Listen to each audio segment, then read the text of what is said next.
criminal justice system, the people are represented by two separate yet equally important groups: the police who investigate crime and the district attorneys who prosecute the offenders.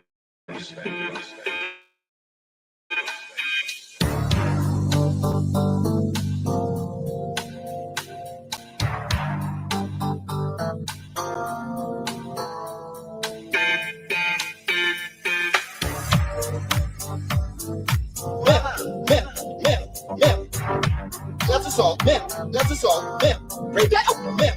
Pop that here, man. That's assault, man. That's assault, man. Break that up, man. Break that up, pop that here. These people are going to eject you from this line. That's assault, man. That's assault, man. You cannot touch me like that. Oh, I will be telling you exactly what happened. Break that up, man. Man, these people are going to eject you from this line. That's assault. That's assault. We have video of her just touching. Out of that jail, I will. Excuse me. Man. Excuse me. Break that up. That's assault. Man, you cannot touch me like that. Break that up. Break that up. Break that. Break that up. Break that up. Oh. I will be telling you. Break that up. Break that up. That's assault. That's assault. That's assault. Break that. That's assault. We have video of her just. These people are going to eject you from this line. Out of that show, I will assault. It is incredibly appropriate. I will. You cannot touch me like that. That's assault. Break that up. Drop that chair here. Man, you cannot touch me like that. It is incredible. That's assault. Break that up. That's assault. Break that up. Drop that chair. Man, drop that chair. Man, drop that chair. Man, these people are going to eject you from this line. Break that up. That's break that up. Break that up. That's assault. Break that up. Man, break that up. Oh, I will. Man, that's assault. That's assault. Oh, I will be telling you exactly what happened. Drop that chair here. That's assault. Break that up.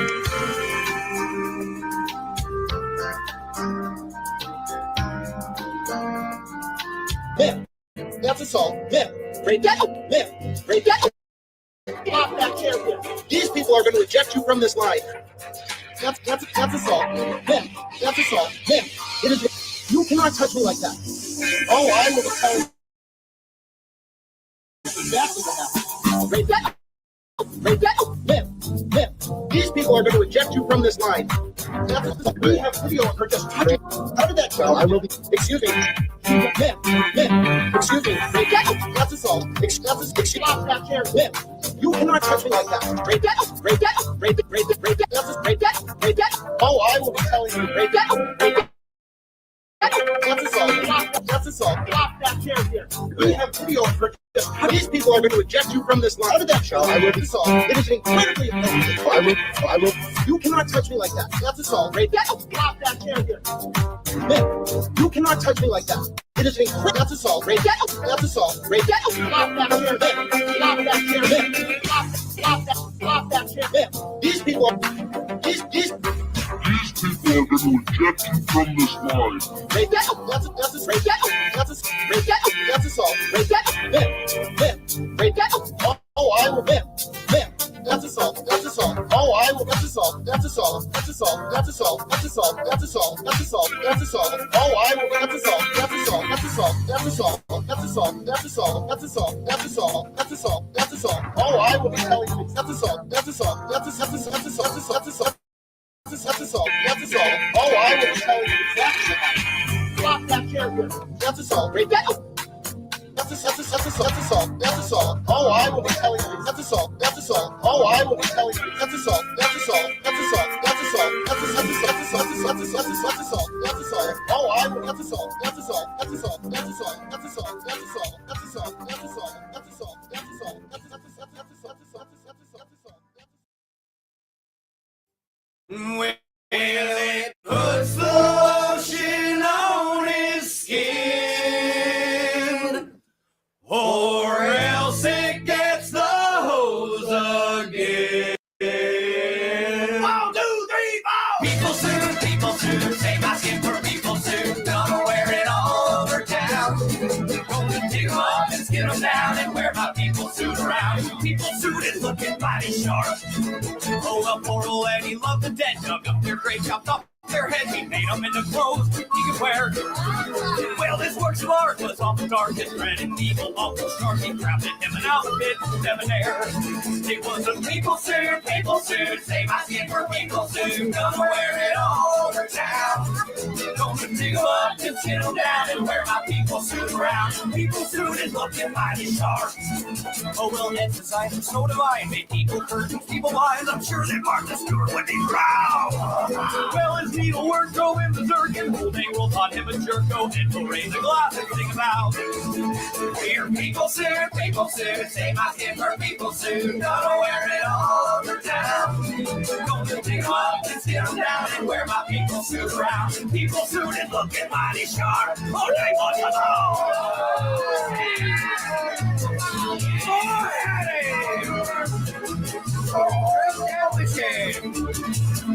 I need a shovel and some scissors, boys.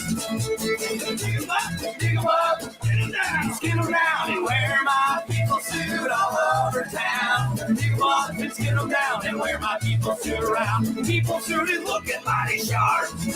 Well, it puts the lotion on its skin, or else it gets the hose again.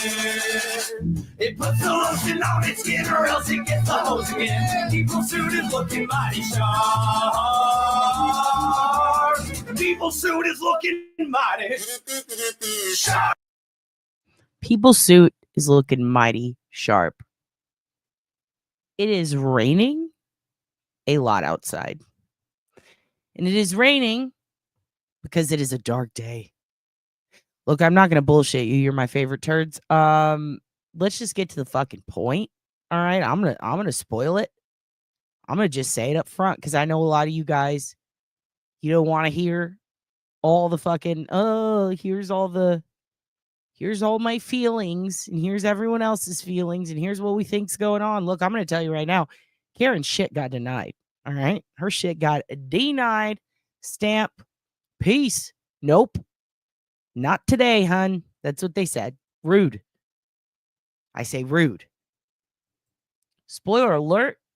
The Supreme Court said, fuck you. Because they're dickheads.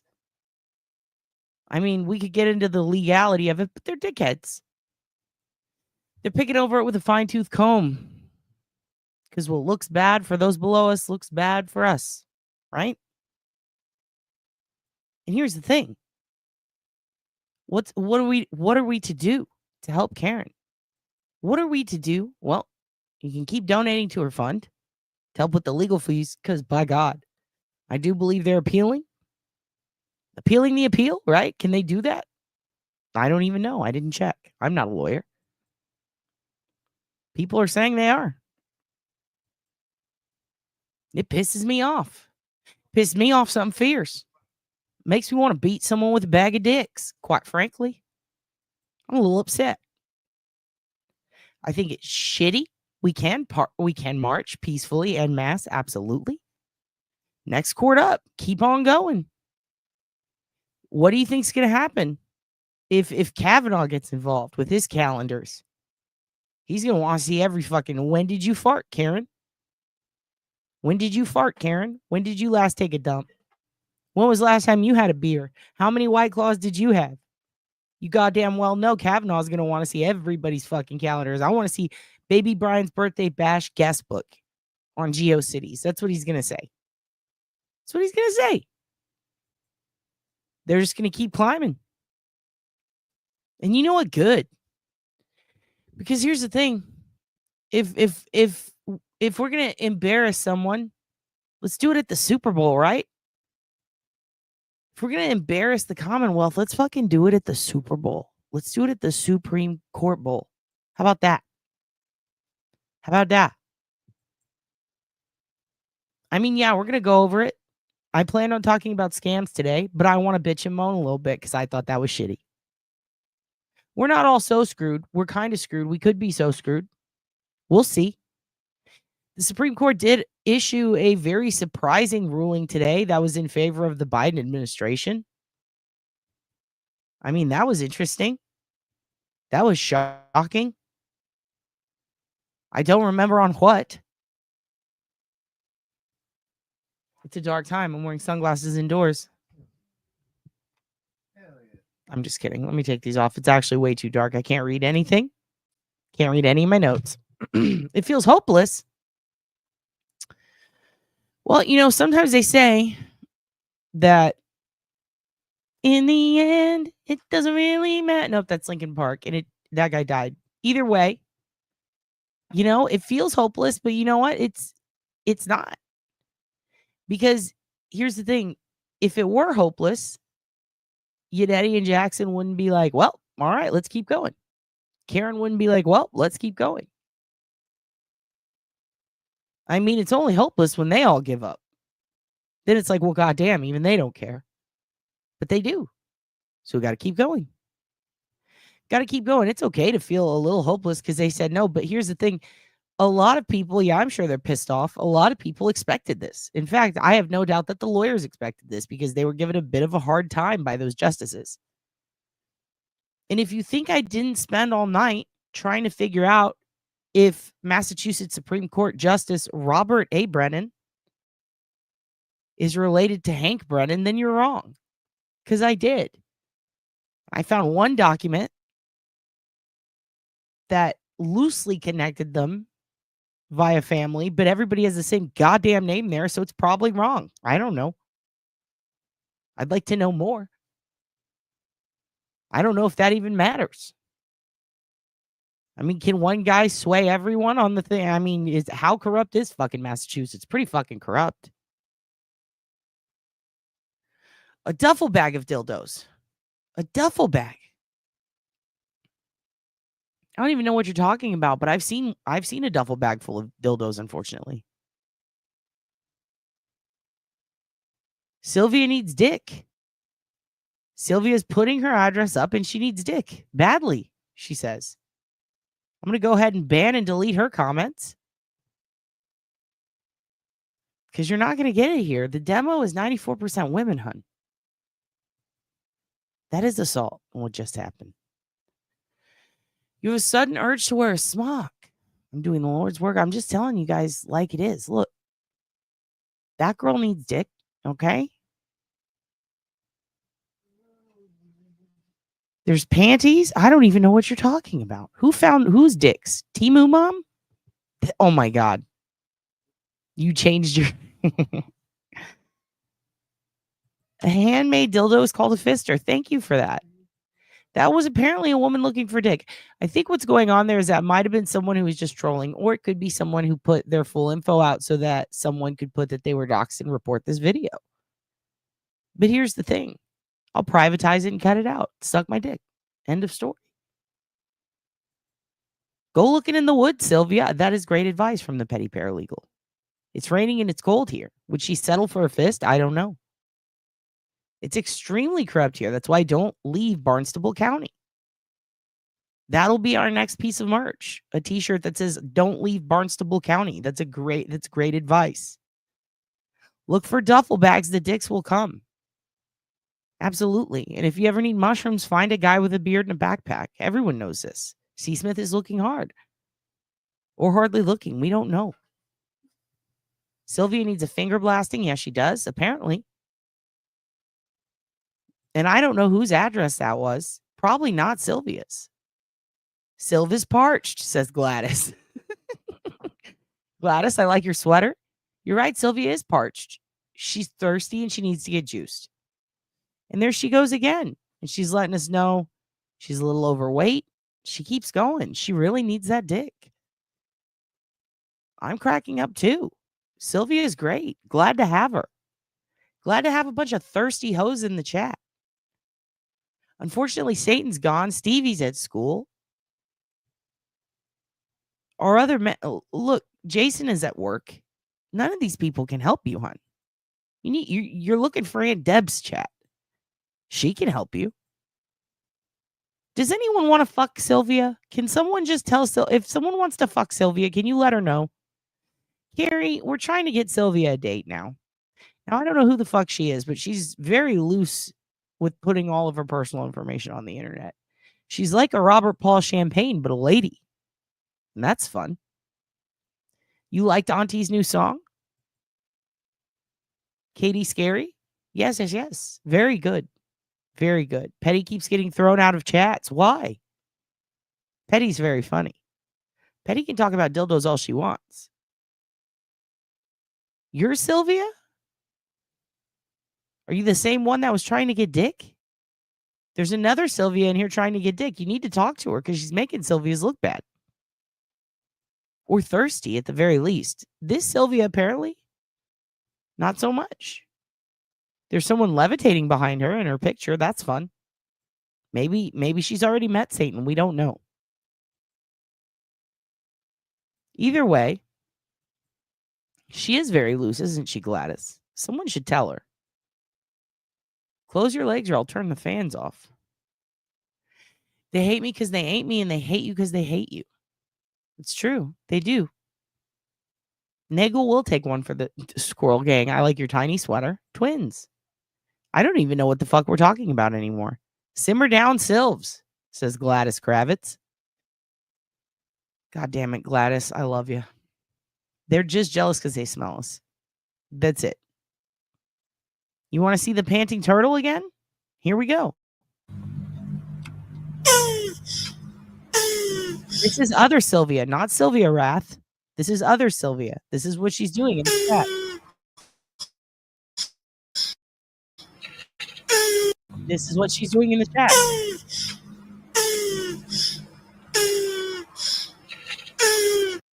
The turtle upset your puppy? You have a puppy? Why don't I have pictures of this puppy? One of the justices is Maura Healey's ex-girlfriend. Sorry, I'm behind a bit. So do we blame Maura? Is it Maura's fault? Deep down, we are all Sylvia's. Deep down. That's why you need to get a big fucking dildo. Timu orgasm. Parched turdy. You bitches are filthy when you wake up. You are all filthy. You're all filthy bitches. And I appreciate you, and I'm glad you're here. Considering you talked about dildos, what is your favorite type? I don't know. Probably shaped like a gavel. Jason 666 is fun. How do we get rid of him? What a fun guy. Literally, you're fungus. The subject today? Absolutely. Absolutely, Chris. It's the subject every day. Every day we're just here to talk about turtles. Let's be honest.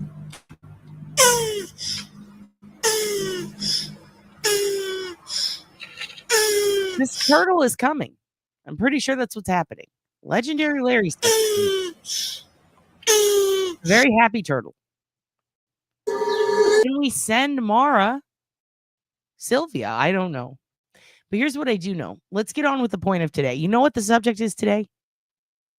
Do you know what the subject is today? Don't worry about the turtle. He's gone. We've got a couple of subjects. We are going to go over some of the Karen Reed stuff. I wanted to talk to you about scams. We're definitely talking about scams.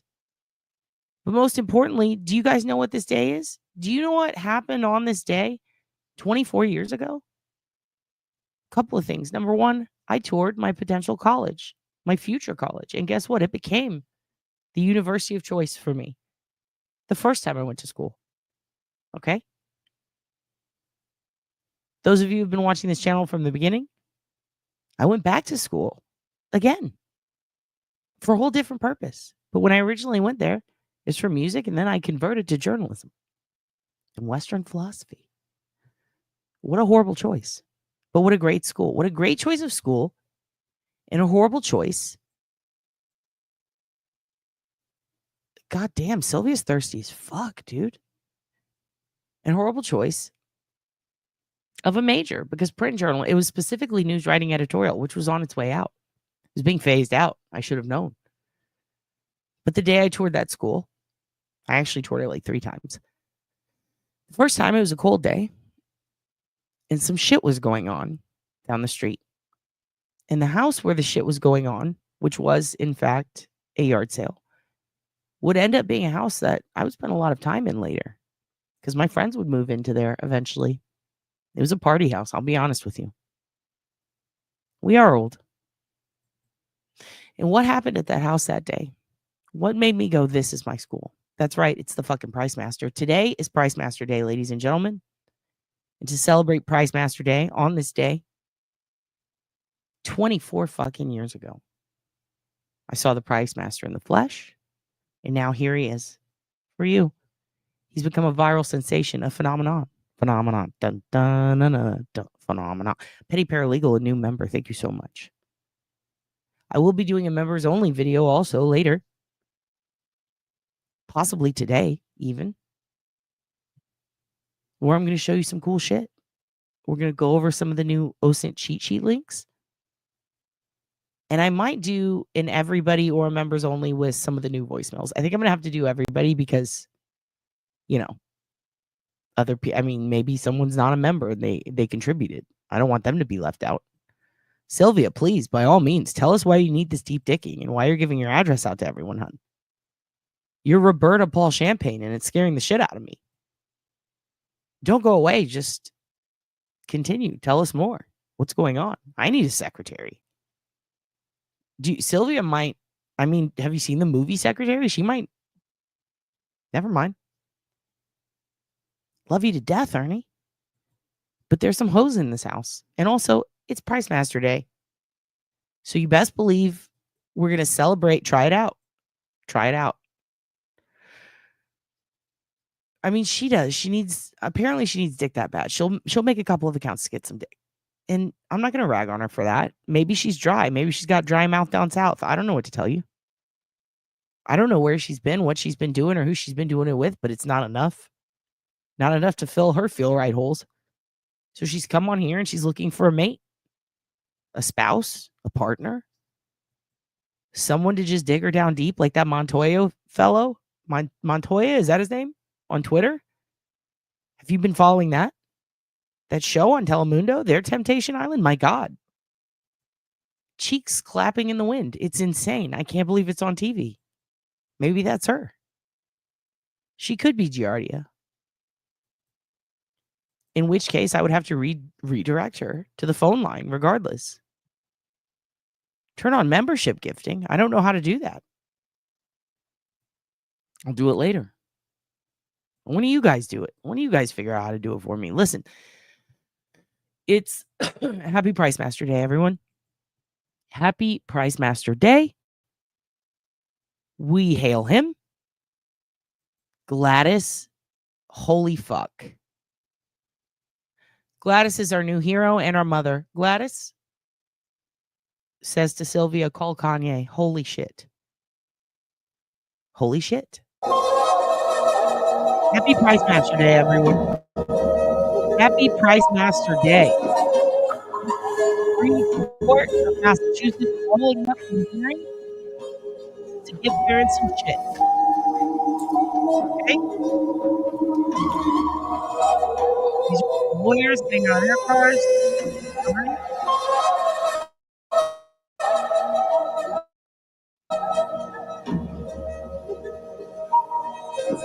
God bless them.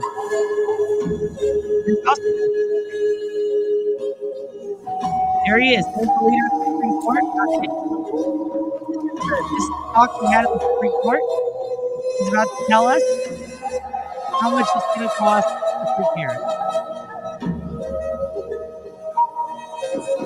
There goes Hank.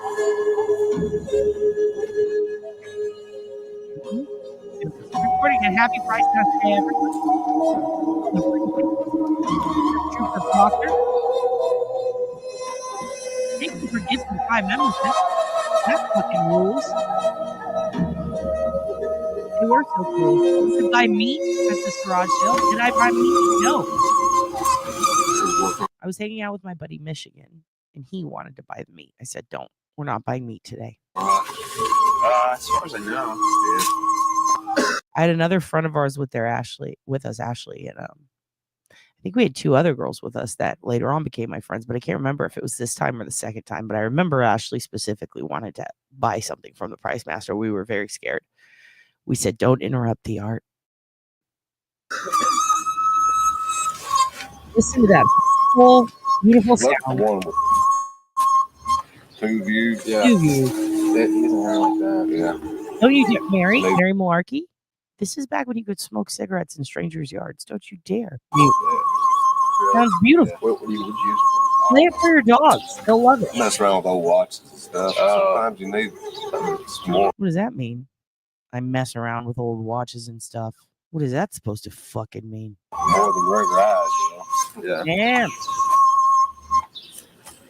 Old pocket watches and old wind-up wrist watches. Tiny. Oh, yeah. Look at that bust. It's amazing to me how they like even forge with Look stuff. at that beautiful bust. Get Sylvia in here. Let her bust on that bust. Oh, yeah. You know, back when I made old pocket watches. Those guys, some of them could read right. They were geniuses. Yeah. Yeah, I mean, like, just the mechanics of it. I don't even really understand, like, how a little sword. Look at those amazing pants. Look at the smile the PriceMaster brings to people. Let's see what if the PriceMaster is going to issue his ruling. Hasta locos, ¿verdad?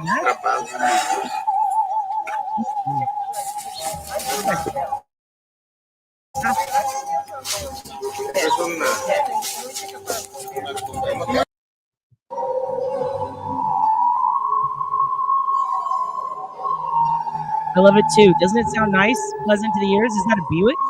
Woo. Here we go. This is my favorite part.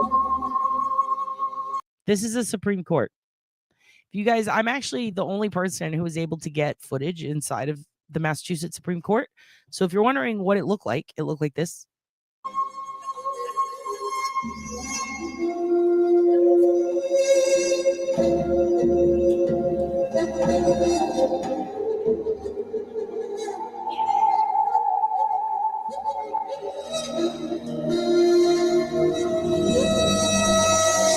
It's the slow pan for me.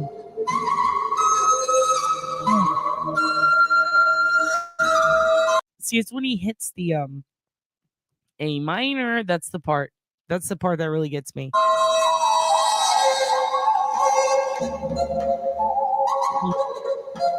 Great. You're not gonna get this shit on any other true crime channel. You're just not. All right. Every other channel, they're gonna read in depth and take it very seriously everything the Supreme Court says. But listen, me and you, the rest of us, we know the Supreme Court's a bunch of fucking puppets. Okay. Represented by, they are the PriceMaster. They're unreasonable, but it's for art. Well, we have to keep telling ourselves it's for art. I'll tell you the truth. It's an art experiment. You're all getting fucked in the name of art.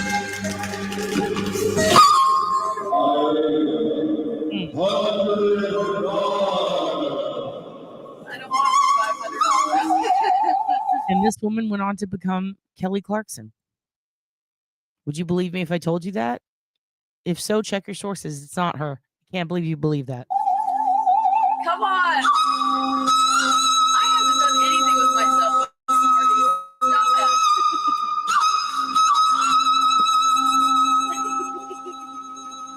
And can you play dominoes without all dominoes? What if your neighbor was doing this? Like, what if because here's the thing, in Denton, if your neighbor was doing this, it would just be a normal fucking school day. Okay? What would you do? What would happen in your town? Would someone come out with no pants and a gun? All the cool moms had wood grain in their veins. This is true. This is true. And all the scary dads had carpet. I'm telling you guys. Happy PriceMaster Day. Don't let this get you down. This is just a chance. And a couple of people have said this, and I believe it. This is paving the pathway for redemption. Who said that on Twitter? Someone said that. Someone named AJ, and I liked it. Or Andrew. I don't remember. I don't fucking remember who said it, but I was like, this is a good point. It's a pathway to appeal. It's going to make everyone look really bad when she is found not guilty. There's another hung jury, though. Do you think that they are going to come back and do it again? Are they going to Sean Ellis her? Really? Are they going to finally prove that they hate women as much as minorities in Boston? Are we about to see that in 2025? Am I about to take another Benadryl? Yeah, probably. First of all, this was in Denton, and Kelly is from Burleson. And a few months after this, actually a few months, almost a year after this, we sat in a dorm about 3 blocks away from here, and we cried when she won American Idol. And she sang, "You Make Me Feel." You make me feel. And she hit the high C and everybody cried. Everybody in my dorm. I was in a dorm room surrounded by gay boys. In fact, one of those gay boys is a big real estate tycoon, and the other one sings backup for, what is his name? He's a famous like he did a cover of, he also did a rap cover of Beauty and the Beast. Famous gay guy who does hip hop and he fucking rules. Todrick Hall. I was in there with one of Todrick Hall's backup dancers. We cried about Kelly Clarkson winning. It's beautiful. I didn't watch them dumpster dive. They did? Oh, I would have loved to have seen that. I would have loved to have seen that. And now this woman sells furniture. Absolutely. Absolutely. Everyone needs 5 gay besties. I had like 8. He was scary. I had to see a lot of theater that year. I had to learn about Hedwig and the Angry Inch. I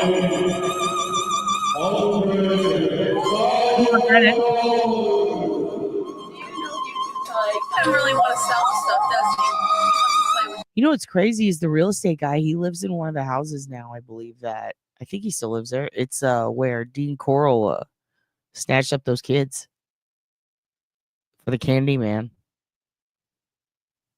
Spooky true crime connection. Theremin Solo at a yard sale. Welcome to Denton, Texas.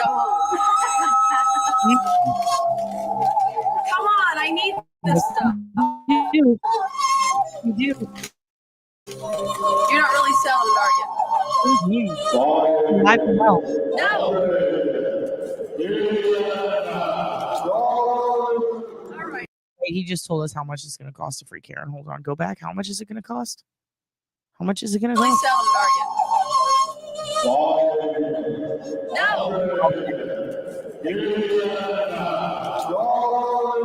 All right, I'm just taking it and giving you my. And see this, I'm just taking it.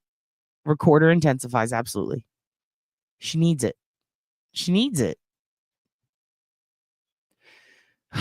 Poor Karen. I wish the Supreme Court of Massachusetts was nearly as calm and collected as the PriceMaster, but they got something up their asses. I don't know. Maybe it's a stilt. I don't know what's going on. I did read it, and I mean, here's the thing. I understand somewhat their argument, which is essentially like Judge Cannoni isn't at fault. You guys took too fucking long. Even if we went back and, even if you could go back in time and bring this up earlier, we don't think you fucking would have. So fuck you. I think that's kind of unfair because at the time they wanted to bring this shit up. And they asked Judge Cannoni, can we bring this shit up? Hey, this is kind of not cool. Hey, real quick, you didn't instruct the jury of XYZ. And then they had, what was it? An immediate, okay, that's the end. Everybody get out of here. It's the weekend. Bye. And in that moment between the verdict and everybody get the fuck out of here, that's when the Supreme Court said, that's when you should have jumped in, and you didn't. And they were like, well, I'm sorry. I was being rushed out the door and told to just leave my shoes behind. I didn't realize I could go back and get my stuff. They kind of kicked us out. They put a gun to our head and they made us leave. And the Supreme Court said, nobody put a gun to your head. And then they were like, yeah, no, they did. And then the Supreme Court was like, yeah, but it was a fake gun. You should have known. I mean, that's basically what happened. I blame Satan too. It's because we're loco por Jesus, or we're not. We're not loco por Jesus. Oh, we are though. How dare you? We absolutely are, Tanya. Tommy Sells. Oh shit. Tommy Lynn Sells. Yeah, it should scare the shit out of you. That guy was nutso. I think today. I think we're gonna do that today. The foreman had told them that they couldn't approach Bev to tell her. He wrote the note and didn't mention it. Well, do you remember that Chappelle sketch where he says, I didn't know I couldn't do that, about the white guy getting pulled over and the cop saying, hey, you were doing You were speeding through traffic, fucking whatever, waving a gun around. He's like, I didn't know I couldn't do that. And the cop's like, it's fine, just next time. I mean, it's pretty much that. You know what I mean? It's on them. They didn't know they couldn't do that. Holy shit. Holy shit. What a silly way of supporting a defendant who had a hung jury, 3 counts on a jury sheet that was hard to read that had to be corrected anyway. I mean, the second they found out it had to be corrected, they kept bringing up Tui Rodriguez. It's like, who gives a Hawk? Tui Rodriguez, my asshole. Okay? Okay, they're like, if did the Supreme Court watch the trial? They should have. Then they would have seen real time how quickly everyone was scooted the fuck out of there, how little opportunity there was, how angry Bev was getting, how much louder the sighs were getting. All the sighs were fucking thunderous. Could you imagine Bev is 5 seconds away from going to her crab crawl on the Cape, about to get a claw in hand, and they're like, by the way, everything that just happened was bullshit. Sidebar? You think she's going to go back and Here's the thing. It's like when you have a teacher that announces, this is the best way. Okay, look, I'm about to give a fucking bomb-ass metaphor, and I'm proud of myself for this. It's like the teacher announces to the class, listen, nobody's getting a fucking bathroom break today. I don't care if your bladder is going to explode. I don't care if you have piss problems. I don't care if you're sick. I don't care if you have giardia. You're not going to take a piss today. Nobody. So don't even fucking ask. And then the defense sat there and they pissed their pants. And they're like, shit. I just pissed my pants. I'm sitting in my pee-pee pants. Because if I ask her, she's going to fucking expel me. She threatened to expel anyone who has to pee. And now I'm sitting in my pee-pee pants. And then the defense goes home, and their parent is like, what the fuck? You pee in your pants? What happened? They said the teacher said we couldn't fucking go to the bathroom. Well, did you ask her? Well, no, because she said no. And then instead of going and asking the teacher what the fuck, your parents just beat the shit out of you and throw you through the fucking drywall. That's what happened to Karen. It's fucking crazy. That's not how you parent. Supreme Court of Massachusetts, you bad parents. In your weird fucking robes, you need to be taking care of your fucking kids, or they will uprise. They will rise up against you, and they'll take you out one day. Hey, thank you, Megan, for the $10. It's going to go to find a cure for giardia. Yeah. Hear ye, off with the AC. I ain't getting a whiff of that crotch today. I mean, if you think about it, that is what happened.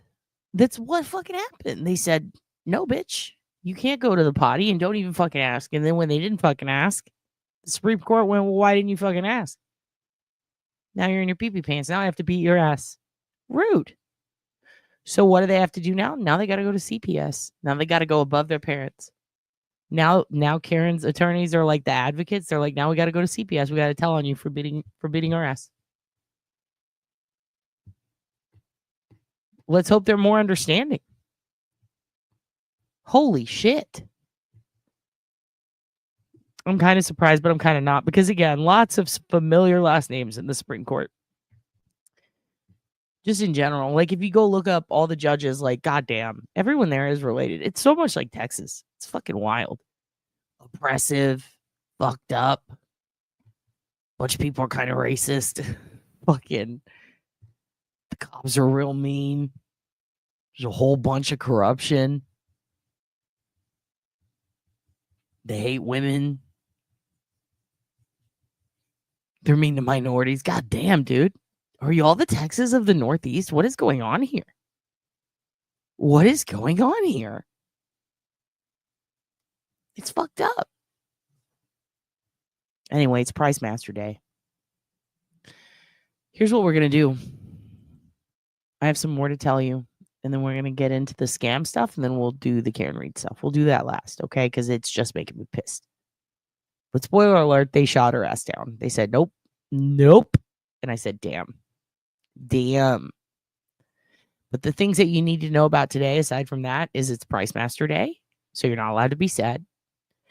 And honestly, everyone needs to keep their fucking head up. Keep your chin up for Karen. Let her be sad because she's dealing with this shit. Everybody else, keep your chin up. Keep fucking. If you're there, you better keep fighting. Can't let this one go. This is pretty fucked up. Shouldn't have let any of them go, but didn't know. They're really good at hiding this shit. We're finding the Birchmore shit now. Everything's coming up fucking Millhouse now. And it's wild. There's just a lot there. And it's all kind of connected. And it's all like the same people. I kind of got started into the Massachusetts scene type of stuff with Karina Holmer's case. There's a couple of others that I was interested in, but they're very old cold cases. New shit never even fucking crossed my mind. Melanie got me into it. Yeah, Obi-Wan Kenobi's been up there the whole time. I came up with that today. That was fun. Sharts and farts. You know what? Gabagool, I agree. I agree completely. Sharts and farts, dude. No time for pity parties. It's time for shitty sharties, okay? We shit our pants, we move on. We don't talk about it. We don't bring it up. We just don't. Here's what I will bring up, though. I was about to take down my SnoopyDupa shop because I have that fourth wall one up. But fourth wall, their prints are so expensive. Like, I'm not trying to shit on them, but like the print prices are insane. Like to get a glossy 8x10 or something cool, like of a poster, it costs like $20 to $30. Like it's insane. It's too much money. I did have a friend print out hundreds for me of these various kinds, and then I forgot about them. Like a shitload of different art. And I sold them a couple of months ago, and then I just forgot about them. Forgot to pimp them. Moved on to fourth wall. Found a whole box full of them and went, wow, I have all this excess inventory. What should I do with it? So here's what I did. I went back in the old story store. Let me show you. Let me show you what I did. Because I need to get rid of these. I need to get rid of them. I just do. I need to get rid of them. There's too many. I need room. I have a box full of them. Went ahead and I lowered the prices a lot. All right. So right now, you can get a 5-pack. All the 5-packs, I went down to $7.50 from 10. And you do get free shipping on all of these.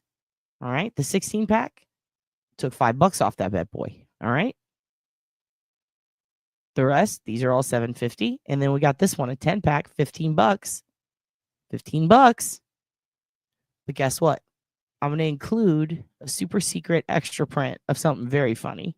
And anybody who orders these. And one person is going to get this. It was the private Christmas card for Hugin. Let me show you. That I had ordered.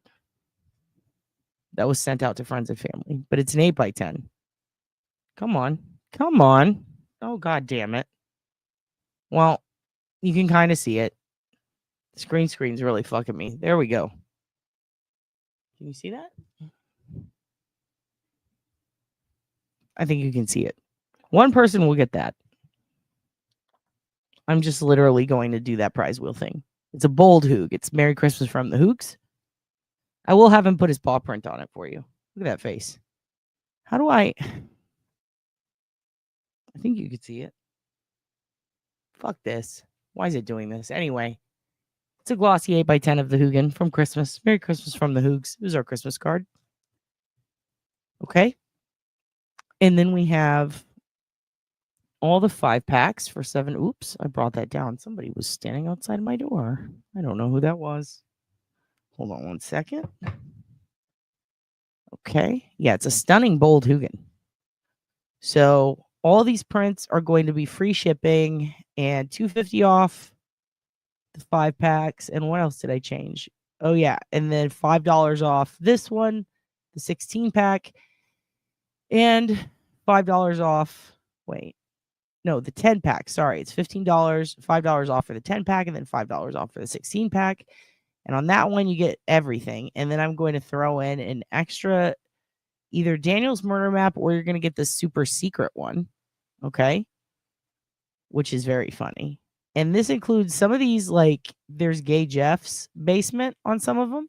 They're all a little bit different. It depends on your taste.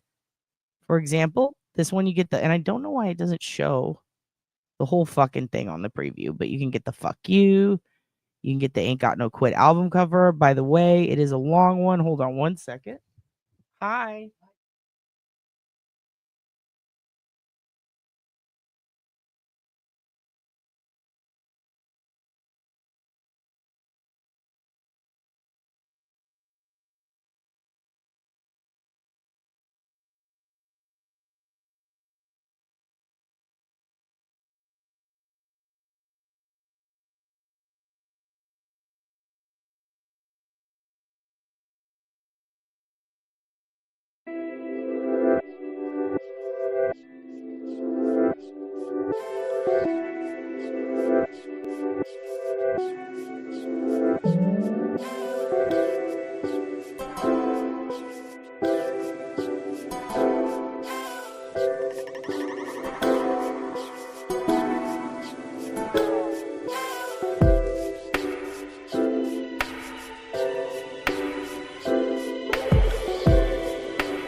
Oh shit, I'm back. Sorry about that, you guys. Let me come in and turn off these media assets. Anyways, they're all different. Sorry about that. My landlord popped in. We're getting key changes. I don't know why it doesn't show the whole thing. That really pisses me off. Anyway, you can see, I mean, all of these are going to be obviously landscape. The rest of the picture will be there. They will not be cut off. I'm kind of pissed off that has it been like this forever? Did I slack? Anyway, Hugin says hi, by the way. But yeah, if you go to the Square site, which I will link there, and no, we're not being bought out by Australians. Turns out the voodoo that they do didn't work. But they are switching out all of our keys. So I think it's for our safety. I don't know. But here's what I'm going to do. I'm going to go ahead and put the link up here. And again, I'm going to pick one out of, I guess, whatever orders I get today or the next few days. And I'll do today. That way it narrows it down. And I'll do a little spinning thing. And one of you will randomly get an 8x10 mixed in. It'll be signed by the Hugin with his printed out paw, which is very rare. It's very rare to control him long enough. But yeah, I slashed the prices. You don't have to pay shipping, and I will get them all sent out to you. And as always, I do send the little gifts with them. I like to send a card. I'll write something to you personal. If you want a roast or something, just indicate it in the notes, and I'll roast the shit out of you. And if you want to hear a message from the Hugin, his high holy priest, I will ask him and you will get his answer much like a magic 8-ball. I will shake his belly and he will tell us everything that you need to know, and I will translate it onto paper for you. And I usually include like something fun, like a New Kids on the Block card or some sort of cool little like sticker, something fun like that. That's what we'll do. So today, if you order out of the old site, SnoopyDupa.square.site, you can probably win one of the should be illegal because it's so cute 8x10s of the Hugin's Christmas card. And it will get shipped out today before 5 o'clock. Bonus butthole prints. Don't spoil it for everyone. Miss Jessica, I don't want them to know what the secret print is. How dare you? Also, it is PriceMaster Day. Do not forget that. Make sure that you say Happy PriceMaster Day to everybody that you see. And now we're going to watch real footage of me finding a club. Okay, and then we're going to go into some scams. I'm going to talk to you about 2 scams. One is kind of a wide breadth of scams that you need to be on the lookout for because they hit once in 2024. Shit was wild. People went, what? They hit in 2021 and people went, oh my God. They hit in 2019 and people said, what is this? It's hitting again in 2025. We're talking about Walmart scams. I'm going to talk to you about that and what that means for you. You may be going, Walmart scams. What if I don't shop at Walmart? Well, you know, it doesn't matter because Walmart gift card scams are on the rise again, and it's a big problem. I'm going to show you what they look like, and I want you to show your parents and your parents' parents and your cousins and your uncles and your sisters, okay? Because quite frankly, a lot of people fall for them. Otherwise, they wouldn't be so popular. We're also going to start the scam subject off with the Twitter scam that I was talking to you about last night. The one that I saw when people were saying that SD got hacked or whatever on Twitter. The response in itself from a mass group of bots was the scam. And I told you that I'd show you that. Now, I didn't want to, go back and find all of her stuff because I think some of it, I don't know if they ended up deleting it or what happened, but I also don't want to like invade her privacy or put her shit on blast. So I found an old stranger who had it happen. And I went ahead and screen recorded all of the responses I'm talking about. And I made sure to include the scammer's info in there too. So you can see exactly what that looks like. Like exactly. Like this is it in action. And then we'll go over some of the Karen Reed stuff. But first, a buffer. A bit of a buffer for you all. All right? We've already seen the PriceMaster. Now we're going to move on to the fancy stick I found in the woods. Okay, and this is me filming stick footage for you guys. Okay, this is really me. This is not some guy from the 90s. This is absolutely me finding a big, beautiful stick in the woods. And I just want to show you guys. I want to show you guys my stick. Then I'm going to teach you how to get revenge. And then we're going to talk about scams. All right? Because you know we got to play this every day until I die. It is the best thing I've ever seen. That's right. It's a stick. Here it is. I didn't go out hunting it. I didn't go out looking for it. I don't even hardly believe it still myself, but right here it is. Let's go worldwide TV. Forget cable, forget national TV. Let's go worldwide satellite. It's a trip. That club's plumb awesome. It's plumb awesome.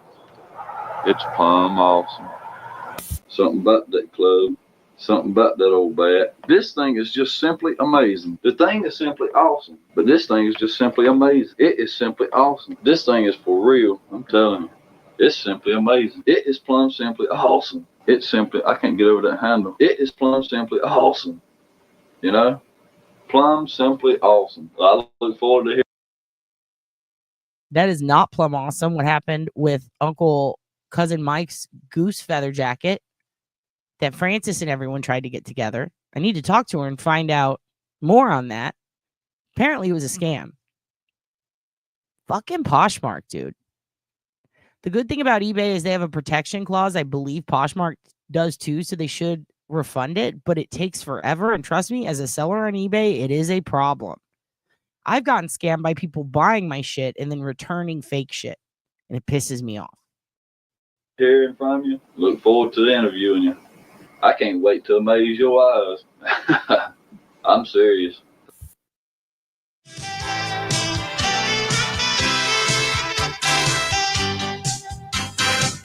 Hi, I'm Linda Blair, welcoming you to How to Get Revenge. Have you ever tried to change lanes on the freeway, but the idiot in the other lane won't let you? Yeah, you! Well, when he tries to merge into your lane, you block him out. Now you've had your revenge. I'll give you a situation, and then I'd like you to respond with a method of male revenge that you would recommend. Okay, shoot. What can you do to disrupt the entire family as opposed to just the mark? Put them on offensive mailing lists. Put them on the Communist Party's mailing list. My former boss fired me for no damn reason whatsoever. So I put his name on the obituary column in the newspaper. And making sure that he received it, I mailed it to him with a note saying, someone out there is watching you. Then every time that phone rang, I can just see how paranoid he really was. Then I put an ad in one of those gay magazines and put his name and number, and that worked in several levels. Everybody has a mailbox, and everybody reaches for their mail. Who says you can't put more than mail in there, huh? How about some pancake batter? And you know what you can do with that hose? You can run it right into the mail slot, right there.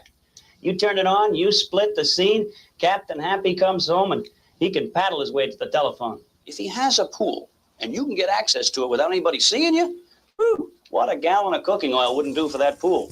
Hello? Yeah, is this Linda Blair? Yes? Yeah, Linda, my name is Rick.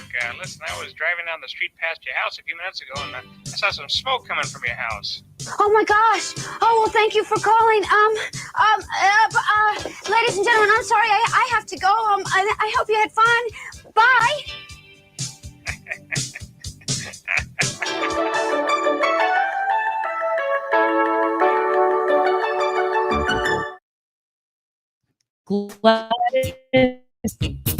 Living rooms, bedrooms, dinette.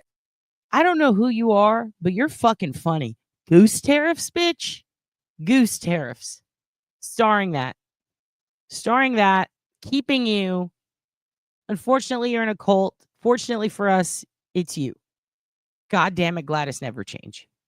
Never change. Are you Auntie Deb? What's going on here? Oh yeah, you can find them at the market.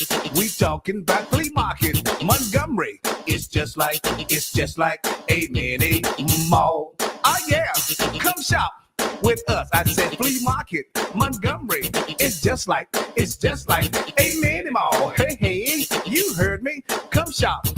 Living room, bedrooms, dinettes. We got it. You need it. You'll find it.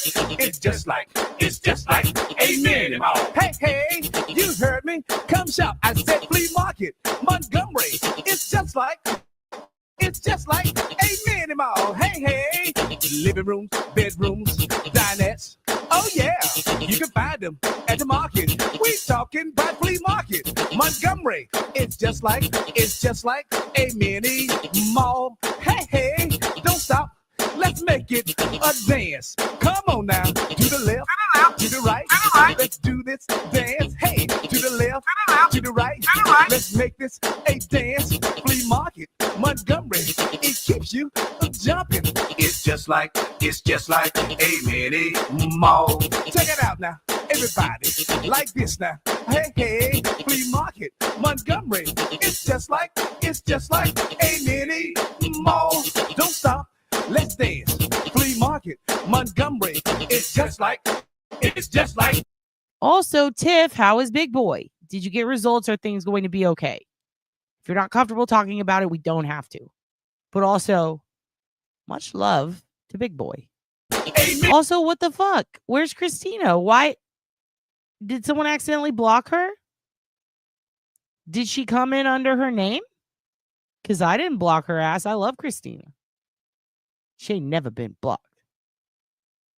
Shit, I would have started her if I'd have seen her. Tell her to check and make sure she's logged into her regular account. Tell her to log in and log back out. That happened one time where my shit wasn't showing up in Melanie's, and I logged in and logged out, and then it did. I don't know why. Let's bring it on down now. Oh, yeah. I know you're gonna like this. Come on now. It's just like, you know what I'm saying. Wait a minute. Usually, if she realizes she's talking to herself, she's not talking in live chat. She's doing a comment under the video. Because sometimes that happens. And I can't see it from the StreamYard platform. I wonder if that's what's going on. If she is using a phone, tell her to slide across to the second dot below and comment there. Because some people comment and it goes below the video. But if she slides to the second dot below the video and then comments, that is the live chat. It's just like, you know what I mean? It's just like, you know it. So why don't you just come on and say it? It's just like, hey, Minnie Mouse. Oh, yeah, you said it. It's just like, hey, Minnie Mouse. Oh, yeah, you like this. Come on now, Fremont. So good. So good. Well, there's not we're definitely gonna play the Sarah Palin song. We have to now. It already started. Well, there's not a lot to do in Wasilla. The sun, it shines all day and night. All day and night. But if you want to party, well, I know this gal with the whole mess of tilt. You know how to get down. If you want to get high, then just come on out to Sarah Palin's oldest daughter's baby's daddy's mama's house. Sarah Palin's oldest daughter's baby's daddy's mama's house. Isn't that fun? There you go. All right. Call a teenager. I don't know what that means. Okay. We're going to talk about scams. I'm going to show you guys the first scam that's been going down that we were talking about last night. So let's go ahead and pull this up. I went ahead and I uploaded it to here so that I can show you. Okay. So the Twitter scam, aka the X scam, happens when somebody tweets something like, I've been locked out of Twitter, or it looks like my Twitter's been hacked, or anything about being hacked. Like if you use the word hacked, you're primarily going to get a response that's going to look something like this. Okay? So see how it says I'm hacked. Do not click anything posted on my Instagram. Okay? So that's important. All right? Don't click anything on my Instagram. I've been hacked. Those are the two keywords there. Okay? Let's watch it again. All right. Now let's see what Nancy says. She says, talk to team unlocks here on X. First response, immediate. 4 people had seen it at that point, right? It's got this person's name, help me fix mine. You scroll over it, it says it's a reliable person who works in cybersecurity. Then this person says, I suggest you message Coding Troy. Notice all the people. And look, Coding Troy, we got a dude over here with Arabic writing saying Coding Troy. We've got this person in India, an American. Now, mass people are reporting team unlocks. Go to team unlocks. And when you scroll over it, look how it looks like a normal dude. He's got 263 people. And as you see, if you aren't okay with the replies from support service, like all of them are the same shit. Some of them are a little different. And as you can see, as I scroll over them, this person has 2 followers. Some of them have 54. One of them has like 488. Notice on this one, it says use the WhatsApp link to get paid help with your hacked account. Now, most people would look at that and I mean, you're already pissing people off, Rizverse. I bet you're Uncle Frank. I don't even want to know. I bet you're, damn, are you Aunt Deb? Are you me? I've heard that you're all 3. Who could you be? Jesus Christ. Now, I guess saying something related to Rizzler, someone with a screen name like the Rizzler knockoff or whatever it is Riz is doing. Apparently that's international or what is it? Copyright infringement or something. Jesus Christ.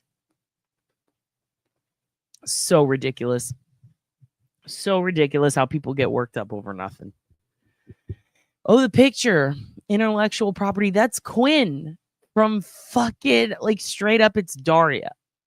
It's a Daria character with different colored skin. Get the fuck out of here. Yeah. Her head might explode. It might actually explode. First of all, that is literally Quinn from Daria. So if anybody's going to be suing anyone, it's Mike Judge. Get the fuck out of here. You can't do that from Twitter. It's the wrong accent. I don't care. So let's go over it one more time for those of you guys who missed. Let me show you this hacking Twitter response video one more time. This is the tweet. It's from December 5th. Someone said, I am hacked. They got 234 likes, and that person doesn't have that many followers. So that's another thing. You're going to get hella likes, but you're also going to get swarmed with bots. Look at this. Coding Troy, team unlocks. So I noticed under the post someone made about Esty being hacked, it had almost identical shit like this, different names. Now notice on this one, there's two main names, Team Unlocks, Coding Troy. That's who the bots have picked up and decided to pimp, okay? And the reason that I'm scrolling over all of it is to show you, see how this one 488, but it also says paid, strictly business. So they're immediately going to try to get you to glom onto them and ask for help. They're going to ask you for your information, and then they're going to scam the shit out of you. So really, any tech questions that you have Twitter related, you should just go to Twitter customer service directly in your account settings. Do not tweet about it. Even if you think that you're just like warning your friends and stuff, if you do tweet about it, turn off the comments if you can, if you have a paid account. If you don't, just know ahead of time. Ignore all the comments that you get unless it's from someone personally on your friends list. Ooh, we have news from Tiff. BB is hanging in there. Vet said he's mostly asymptomatic. Good. Labs looked fair. No glaring issues except he has pancreatitis that the doc wants to treat with steroid pills. Okay. It's probably going to be what? Prednisone, something like that. No diabetes, no liver failure. That's fantastic. Yay, big boy. Woohoo. This is great news. See, we have some good news today. The responses to her saying it were these text suggestion scams. Yep, that's exactly what happened. That is exactly what happened. Oh, shit, but he may have cancer, so not great news. He would have to do... God damn it. No. Well, please let us know and hang in there, and we're still going to all be praying and looking out and doing positive, happy white magic? What's it called? What's the opposite of black magic? Is it white magic? Clear magic? What are we working with? Good magic? Glenda magic? Whatever we got to do. He's eating, so that's good. Excellent. As long as our Hoogans are eating and their snoots are wet, they're good, right? Hope he doesn't have cancer. That would fucking suck. Damn, Tiff. Let us know if you need anything else, hun. Dude, you're the best, dude. You are the best. Okay. So, big boy, we're going to get updates on. Glenda the Good Witch magic. Pink magic. Okay. We'll do that kind. We'll hit up Darlene. We'll get that done. All right, here's the other thing I want to show you. So that's what that looks like. And that I just wanted to show you that because I told you guys I'm going to show you exactly what it looks like. And there we go. So here's the other thing. I want to show you, because I was also explaining to you how some people, they don't understand what being hacked means. You know what I mean? They think that, someone locked me out of my account. That's not the same as being hacked.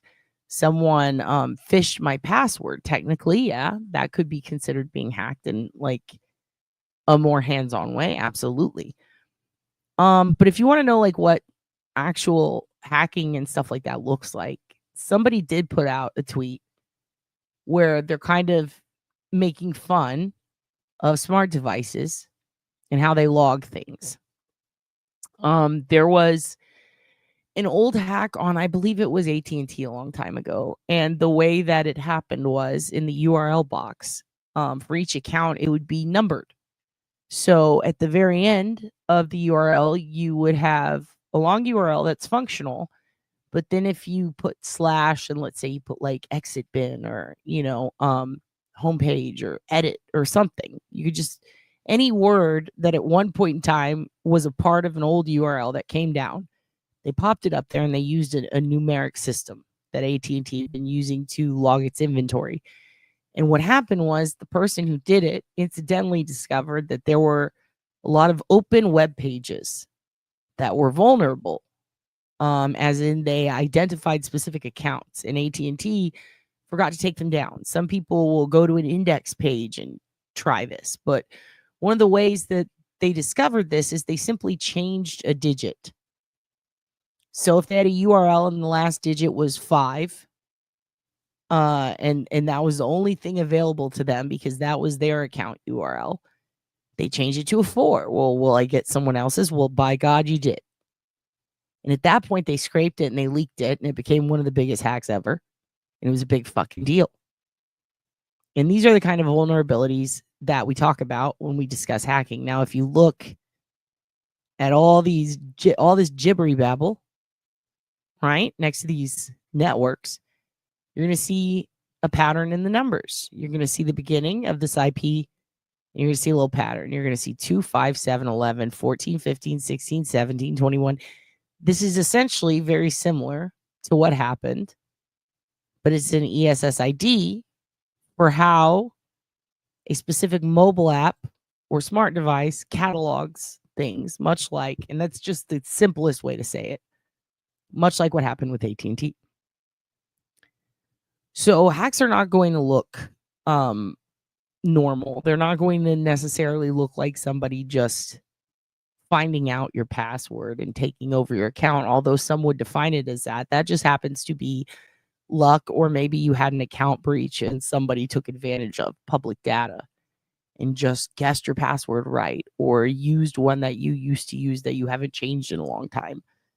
That's a little bit different than actual hacking. Something that involves actual hacking is going to be something that's going to make you go, what the fuck is that? Like, you're not going to understand it. And if you do know what hacking is, then you're going to look at it and you're going to understand it. So you're not going to have to wonder if you've been hacked or asked, have I been hacked? And you're not going to announce that you've been hacked either. So that's just something to consider. And the reason I show you that is because I want you to not be afraid. If your account, if you get locked out of it, or if it gets jacked for a day or two, or if it gets shut down, it's okay. You can talk to customer service. You can usually get it fixed, and you can get back on it within 72 hours, almost always. Now, if somebody sends you something that's like, ha, ha, ha, ha, ha, look what I fucking did, and this, not this exact one, but something that looks similar, or something with vulnerabilities or numbers or data that doesn't make any fucking sense to you. If your accounts start getting drained suddenly, that's different. That's being fucking hacked. So that's something that's very concerning. And not only do you need to get in touch with Twitter or whoever the primary base is for your social media, but you also need to start shutting down your fucking accounts, change all your passwords, typically reset your system, especially if somebody has gotten into your computer system, which is very scary. So I just wanted to show you that today so that you could see what that looks like. Here's another thing that I would like to show you today. And it is a Walmart phishing scam that's been going on. This is the second scam we're going to discuss. It looks exactly like this. You're probably going to get something that looks like this. Customer support, admin at Walmart.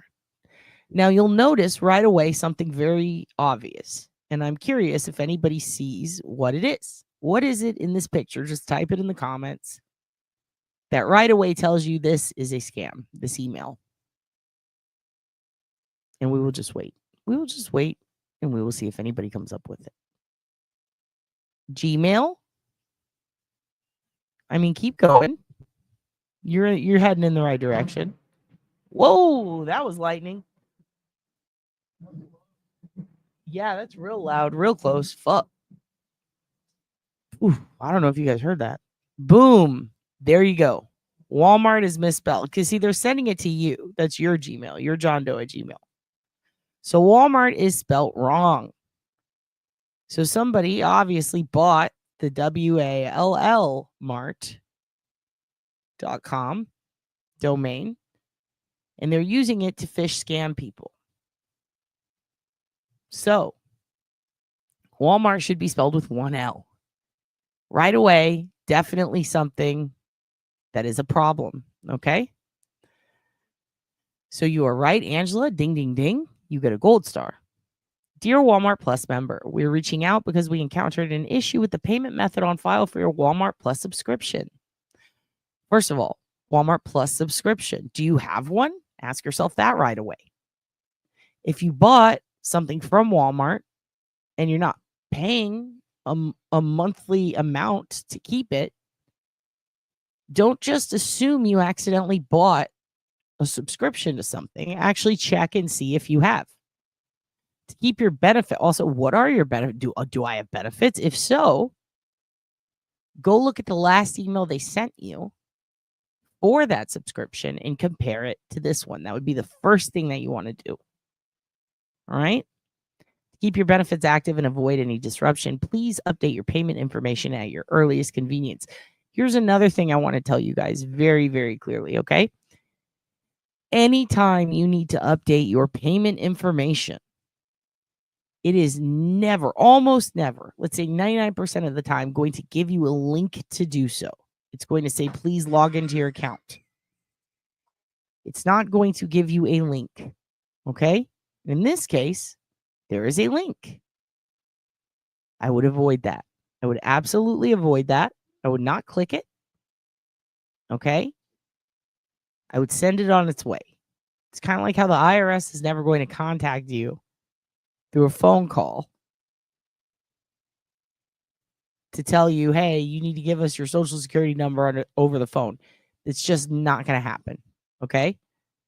So I want you to be aware, take a good look at it. This shit is making its rounds again. Oh my God, the thunder.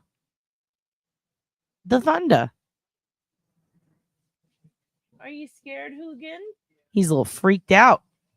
No, you can't go to it. He's going to it. He's going to the thunder. Oh, no. Okay. With that said, we continue. You got a fraud alert from Discovery yesterday? Yeah, if you get a fraud alert, you can usually go into your app. If it's a phone app that you have, if you're using because some people, they'll just log in on their desktop. If you're logging in through your phone app, just do that. Just do that if you get a fraud alert. Or contact them directly. They will never, ever, ever call you unless you have that set up with your bank to call you and alert you. And they will typically give you a test run too, to show you, like, hey, this is what we're looking for. I just want to pop this up because it's really funny. I know you McMuffined. I know you did. I know what you've done. Remember DDP yoga? That's fun, right? I know you McMuffined. Okay. Moving on, and I'm going to take that down just so you can see the whole thing. Isn't that perfect? God bless you, DDP. All right. With that said, we've gone over, that's the picture of the Walmart phishing scam. Okay. So I'm going to tell you about the Walmart gift card scam first and foremost, before we move on to the Karen Reed stuff. Okay. In one of the most common Walmart scams, fraudsters use social engineering and scare tactics, which means that they contact you directly and they talk to you. So they're basically like the ones that you see where it's somebody online. It's that one guy and he's talking to a scammer and they're getting fucking pissed off and they're like smashing their shit. Okay.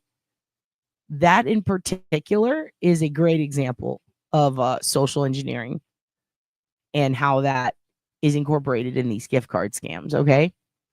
In the most common Walmart scams, fraudsters use social engineering and scare tactics to convince you to load a Walmart gift card with money and give them the card number and PIN. They may impersonate authority figures like IRS agents and make their requests sound urgent. One real-world example, a scammer impersonated an FBI agent and warned a woman that drug traffickers were using her social security number to launder money. The scammer convinced her to purchase $2,000 in Walmart gift cards and send them pictures of the serial numbers and PIN in order to assist in the investigation, quote unquote. Accomplices then used this data to purchase other retailers' gift cards. This made the funds untraceable and left the victim unable to get her money back. This is very similar to how blockchains and VPNs work, but it's in real time using gift cards and real people and money, and that is spooky.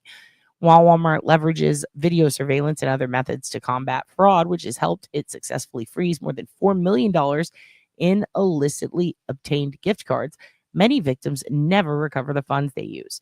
So here is how you can outsmart the gift card scam. Never give Walmart gift card details to strangers. These cards are meant for gifting people to people you know, not for payments to unknown individuals or government agencies that never accept gift cards as payment.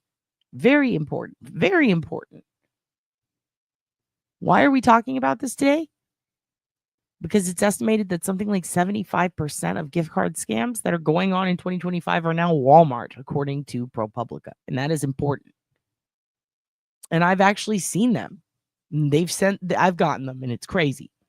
They've sent them to a lot of people that I know too. My mom's called me like, did you hear this? You can win a gift card this way. Some of them are win a gift card, right? Holy shit. If you find a gift card and you pick it up and you want to call and see how much it's worth, sure. I mean, that's totally different. I've had people I know who have found gift cards and then they're like, is it a scam? Like, I don't think that's really a thing. Either find it and it works or it doesn't. But basically, the Walmart gift card thing is coming back. It's making a comeback. It's the Spice Girls. And it's fucking going around. And it's dancing on cars and shit. You got to watch out for this one. It's acting like Sylvia was earlier. Not Sylvia Rath, but the other Sylvia. It's acting crazy. All right. I have to take the Hugin outside. Very, very quickly. All right. Before the thunder comes. But what I'd like to do is ease you into the Karen Read stuff. All right. So what I've done is I've put together when they first were about to hear the Supreme Court argument for Karen. All right. And they were hearing the case. I'm going to put on, there's a couple of like 2-minute news segments, just kind of summarizing it better than I could. And then what the outcome was today. Okay. As far as the Supreme Judicial Court decision, which I've already told you, but it goes a little more in depth. And one of these is from before, like when they were going to hear it. All right. So I'm going to go ahead and put these on. And then if I'm not back by the time it's all done, which is 5 minutes, it is going to go into the Commonwealth versus Karen Read Supreme Judicial Court hearing from November, which I was going to skim through a little bit anyway. But that's just to Hugin can have his shits, okay? Because he's got to take his beautiful little Hugin shits, all right? Everything I do operates around him. So here we go. I'm going to go ahead and put these on. Just a couple of here's what happened. Here's where that stands. Here's the results. And it's going to take you back a little bit to show you the actual hearing, okay? So let me put this up. Oh my God, it's raining so fucking loud. That is crazy. All right, here we go. Let's get to the latest now in the Karen Read case. We are now awaiting a ruling from Massachusetts' highest court. Her attorneys are hoping they have convinced the Supreme Judicial Court that some of the charges against her, 2 of the 3 charges, should be dropped. Our John Maroney is live for us in Boston outside the state Supreme Judicial Court, where both sides made their arguments heard this morning in front of the justices. John, good morning. Good morning, Melanie. A lot of questions from judges on the SJC this morning regarding Karen Read's murder trial. Read and her attorneys, they arrived here in downtown at the courthouse shortly before 9 o'clock this morning. They're trying to get 2 of 3 charges dismissed, including second-degree murder and leaving the scene of an accident. The defense says retrying her on those charges would result in double jeopardy. She's, of course, accused of hitting and killing her boyfriend, John O'Keefe, with her SUV. A mistrial was declared in July, but a group of jurors contacted defense lawyers saying that they had found her not guilty of those charges in question. Judge Beverly Cannoni rejected a request from Reed's attorneys to dismiss them outright or even poll the jurors, prompting this appeal to the state Supreme Court. Now, the attorney for the prosecution told the SJC the judge acted properly. The defense wants the case sent back to her to find out what the jury was thinking. I thought they were extraordinarily intelligent. They obviously know the facts extremely well. They're interested. It was an active bench, which all bodes well for us. We remain hopeful and confident because we have the facts. We've been benefited by the federal government. U.S. Attorney has provided us with a trove of evidence that is clearly supportive of Karen Reed's innocence. Now, no word on when the SJC will make its ruling. Karen Reed's retrial is set for the end of January, but both sides have now asked for an extension. Well, live in Boston, John Maroney, NBC 10 Boston. Well, we have some breaking news right now in the Karen Reed case. Today, the Supreme Judicial Court of Massachusetts published its opinion on Karen Reed's fight to drop 2 of the 3 criminal charges against her and the death of her boyfriend, Boston police officer John O'Keefe. And the Supreme Judicial Court of Massachusetts has denied that request to drop 2 of the charges. Of course, her team wanted those charges dropped because they said that the jury was unanimous on 2 of those charges, and they wanted her acquitted on the 2. Late last year, Reed's legal team requested that they dismiss her of that second murder charge and leaving the scene of a deadly crash for double jeopardy reasons. That was the reason for this request. Her first murder trial ended last July in a mistrial, and Reed's attorneys argue that their client's double jeopardy protections were violated because of the jurors who came forward after the mistrial and indicated that Reed was found not guilty on 2 of those charges. Reed's second criminal trial is scheduled to start this spring. That is April 1st, 2025 in Norfolk Superior Court in Dedham. So again, the breaking news here on the Karen Reed case, the Supreme Judicial Court of Massachusetts denying Reed's attorney's request to drop 2 of those charges of second-degree murder and leaving the scene of personal injury and death. We will have more on this breaking news throughout the day here on the stream and also on WBZ News. Katie Benoit here with NBC 10. I'm here at the digital desk, and there's been a major update in the Karen Reed case. Now, we've been waiting for the SJC to issue a ruling on a couple of motions that were filed by Karen Reed and her defense team. Now, they were asking for the state's highest court to drop the second-degree murder charge again, as well as leaving the scene of the accident, but the SJC has just come back and denied that motion. They've also denied a post-trial juror inquiry. That's also been denied. If you remember, there are some questions about what jurors had been saying in deliberations. They'd come out after the trial. A couple of jurors had come out with what they had been saying behind closed doors, but that motion was also denied. Now, I'm speaking with a law professor this afternoon. I'll have that at noon with the latest updates on this case. Now, the case is scheduled for April. Karen Reed's retrial is set to begin in April once again, and those charges of second-degree murder along with leaving the scene of the accident have not been dropped. So those will be in her second trial. She'll continue to face that second-degree murder charge as well as leaving the scene of the accident. And I'll have more coming up at noon. For now, Katie Benoit, NBC 10 News. So here's what pisses me off about this. Okay, let me pop in and tell you what pisses me off about this the most. Like, pisses me off the fucking most. Is that essentially what they're planning on doing, and correct me if I'm wrong, is they're going to do the same confusing juror rules that they did last time, right? This is them saying, no, she's going to go back for those 3 charges, right? No, we're not going to, no different judges. It's going to be Judge Cannoli, and you're still going to fucking have these 3 charges that you're going to have to fight, which means it's probably going to be the same fucking jury forms, right? It's probably going to be just as confusing for the new jury, if not more, than before. Because now we have Hank, who's going to have apparently all this new info, which, by the way, how inconvenient. What if she had been found guilty in the last trial?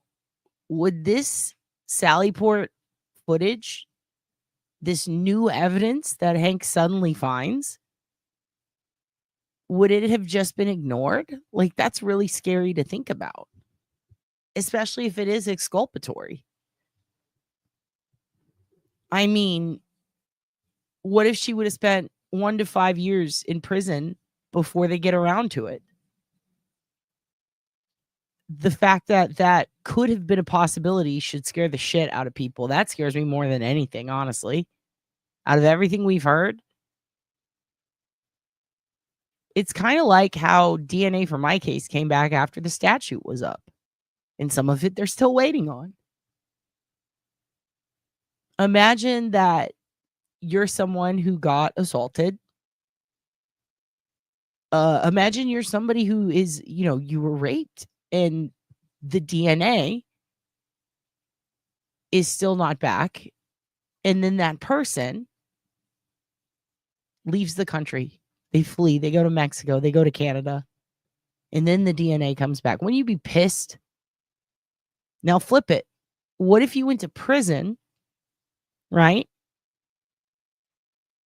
And then DNA comes back, but they don't make your lawyers aware of it? What if they find new evidence and they don't make your lawyers aware of it? Why? Because if it wasn't for a new prosecutor seeking out a new case, they wouldn't have found it, right? So what are the chances that Lally, who didn't have it to begin with, pops up with, hey, I have all this new evidence? That's terrifying. It's terrifying. I'm stress smoking. Like, really think about that. If she got found guilty, Brennan wouldn't be here. Therefore, Brennan wouldn't have been the one to come up with this new footage suddenly. Do you really think Lally would have? Because wasn't Brennan seeking it out due to this situation with the defense team? It has just been brought to my attention. Okay. Well, if the defense team had appealed it and Lally was still on it, or they weren't doing a second trial, so they didn't have to hire an all-new prosecutor, does that mean that this evidence would have never come forward? She could be in prison right now, and this evidence would have never come forward. That could have been how it worked out. That's fucking terrifying, dude. The family, yes, exactly. The family had been running that town for 100 years. And think about it. If it weren't for one specific person asking the right questions, what about Steven's case, the little boy that got ran over, the teen? What about his case? Would they have dug him up from the grave? I mean, it's crazy to think about. And we could do the woulda, coulda, shouldas, but the what ifs we should be doing. We should really be doing, because we need to be asking ourselves these things when people are on trial and evidence shows up way later and it was on a hung jury. Like, what? That's a fucking problem. I mean, I already think that they have grounds for appeal, regardless of how this turns out, that would eventually free her, but she shouldn't have to go at all. Because every time they keep pressing this and pressing this, they're kind of avoiding the people that should have been looked at to begin with. It's really crazy. It's quite shocking. Okay. There's some other news, by the way, about Proctor that came out yesterday and how he's returning. And I'm going to play that for you real quick. Let me.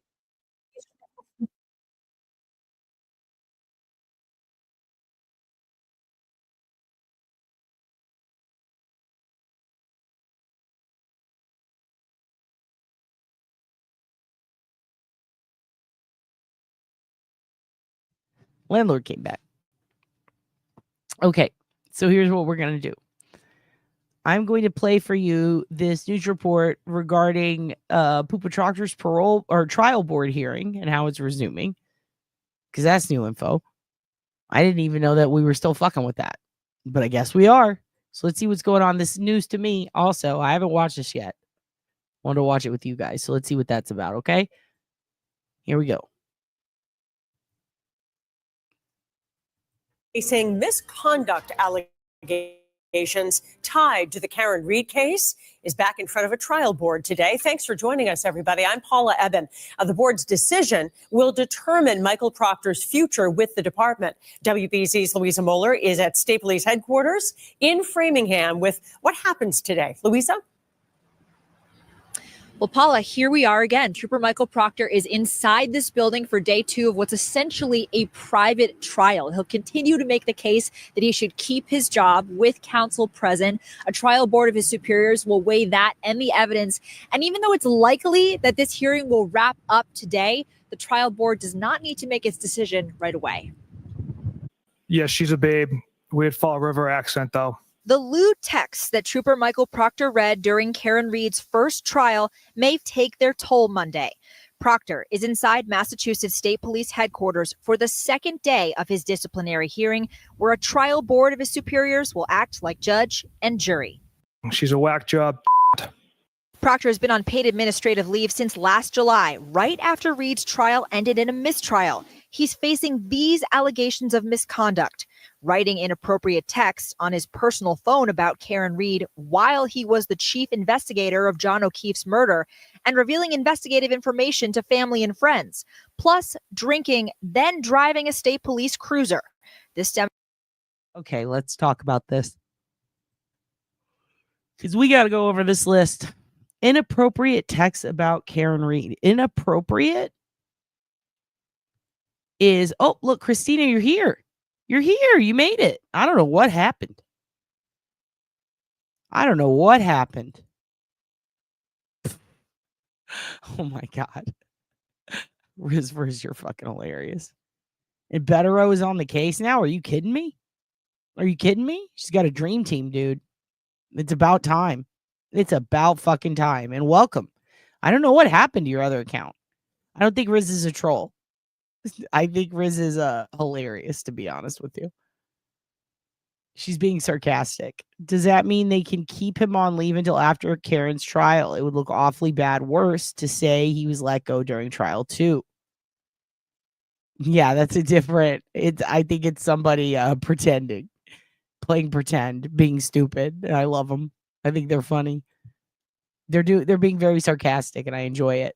So yeah, I do think that this could be possible, but if the trial is happening in April and he's having a hearing now, I mean, I think that it seems to be they're on pace to go through with whatever it is that they're going to do to him.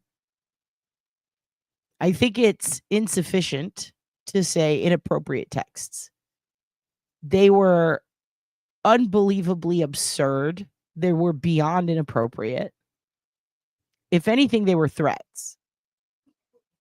And that's what pisses me off. I mean, who else looks at those texts as threats? Because that's what they would be legally in Texas. Threatening to assault someone or suggesting that they harm themselves when you have the power, or kill themselves when you have the power over their person, over them going to prison, that would be seen as egregious and assault here. It would likely be seen. I mean, I would think that lawyers here would say that that's a threat. Like, as in a threat to do the worst to her no matter what. It's a very threatening tone that he takes. Let's just say that. Revealing investigation information of family and friends, automatic appeal. Automatic appeal. Automatically bad. The worst thing you can do as an investigator is to share all the private, close to the vest shit with everybody around you, especially when it's potential witnesses in a case. That's terrifying. Allegations of drinking and driving in a state police cruiser. You know who else did that shit? Burke. And then he let a prostitute take his gun and go buy crack with the car. This is a problem. He should have been fired without leave a long time ago. The fact that they are even bringing this before a board while he's on paid leave. He's getting paid to sit on his fucking ass. This is so upsetting. I cannot believe that this is what they are bringing forth to the board in such light, mild language, in such a light manner. They're really giving him too much fucking credit. It is Jimmy Burke vibes. If he is not jerking off in front of the Vietnam Memorial within 10 months, I'm going to be shocked. I'm going to be shocked. I didn't think it was paid too at first. I thought that, I believe, wasn't it the first 30 days were unpaid and now it's paid? Or is it vice versa? We'll figure it out. We'll figure it out. Either way, dude needs to go. Good. Good. Put him on there. Better O's great. Better owe him than me, right? I don't know shit about the law compared to those guys. I mean, are you kidding me? He's a successful attorney. I don't think any of us know shit compared to him.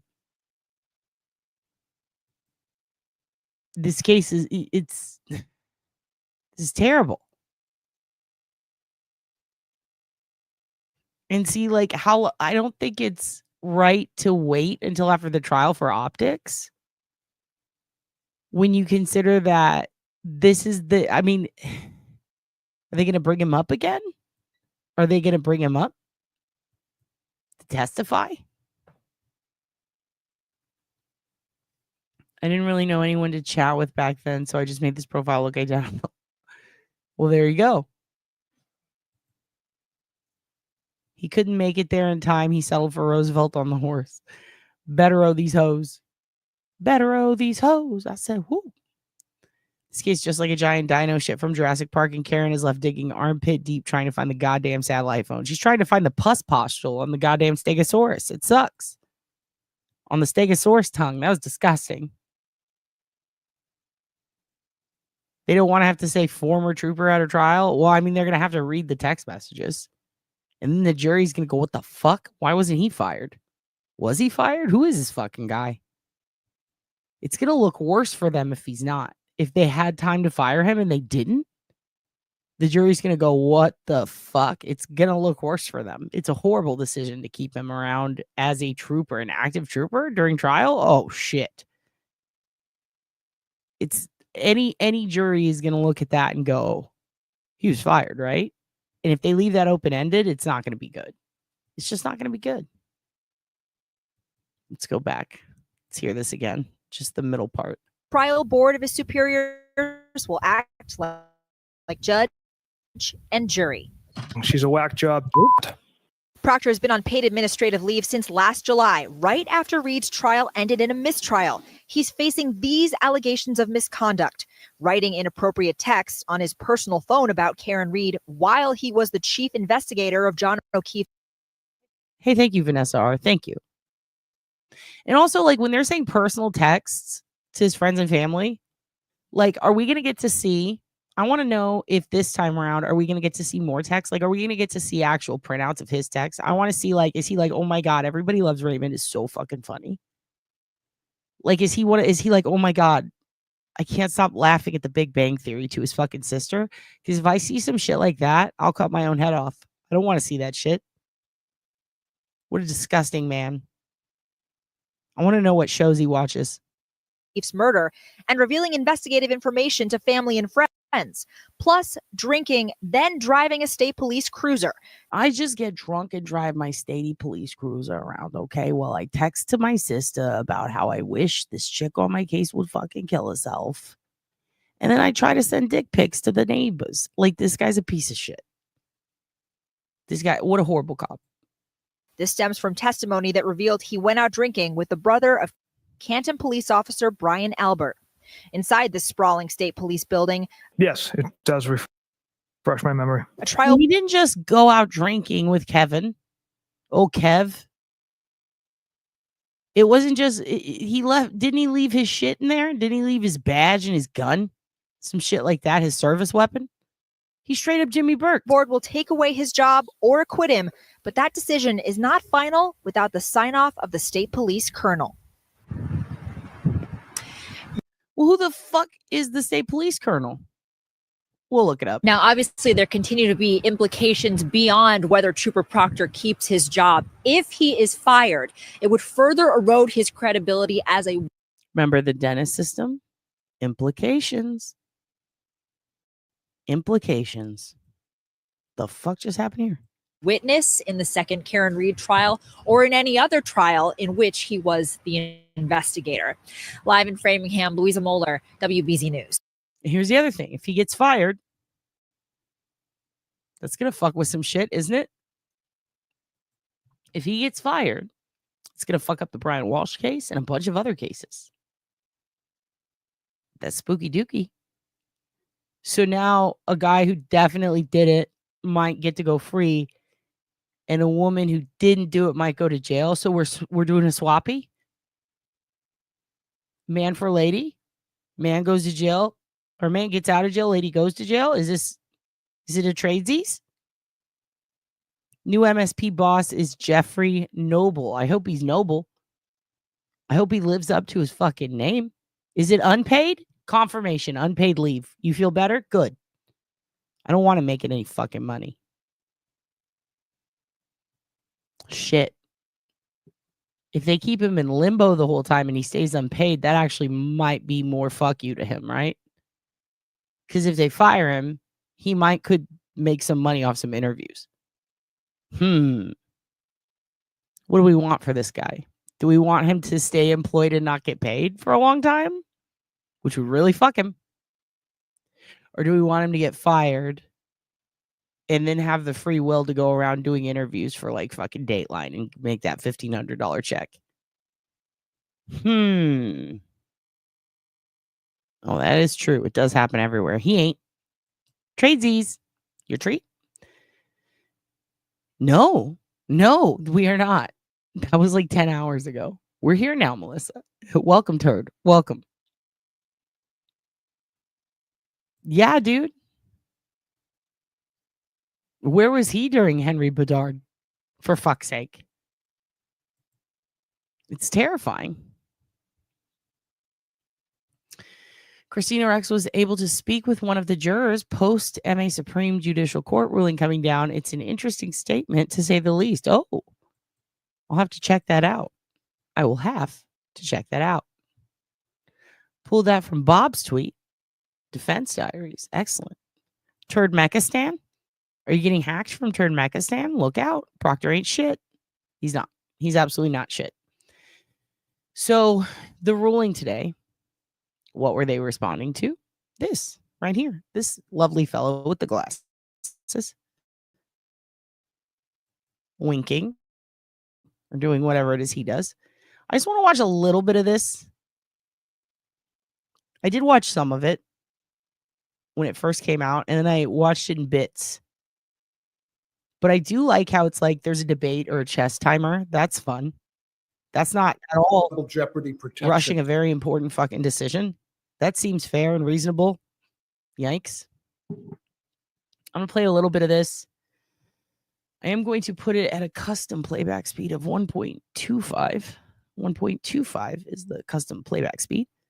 I want to hear the opening statement, okay? I want to see if it gets us rock hard like Yanetti's did.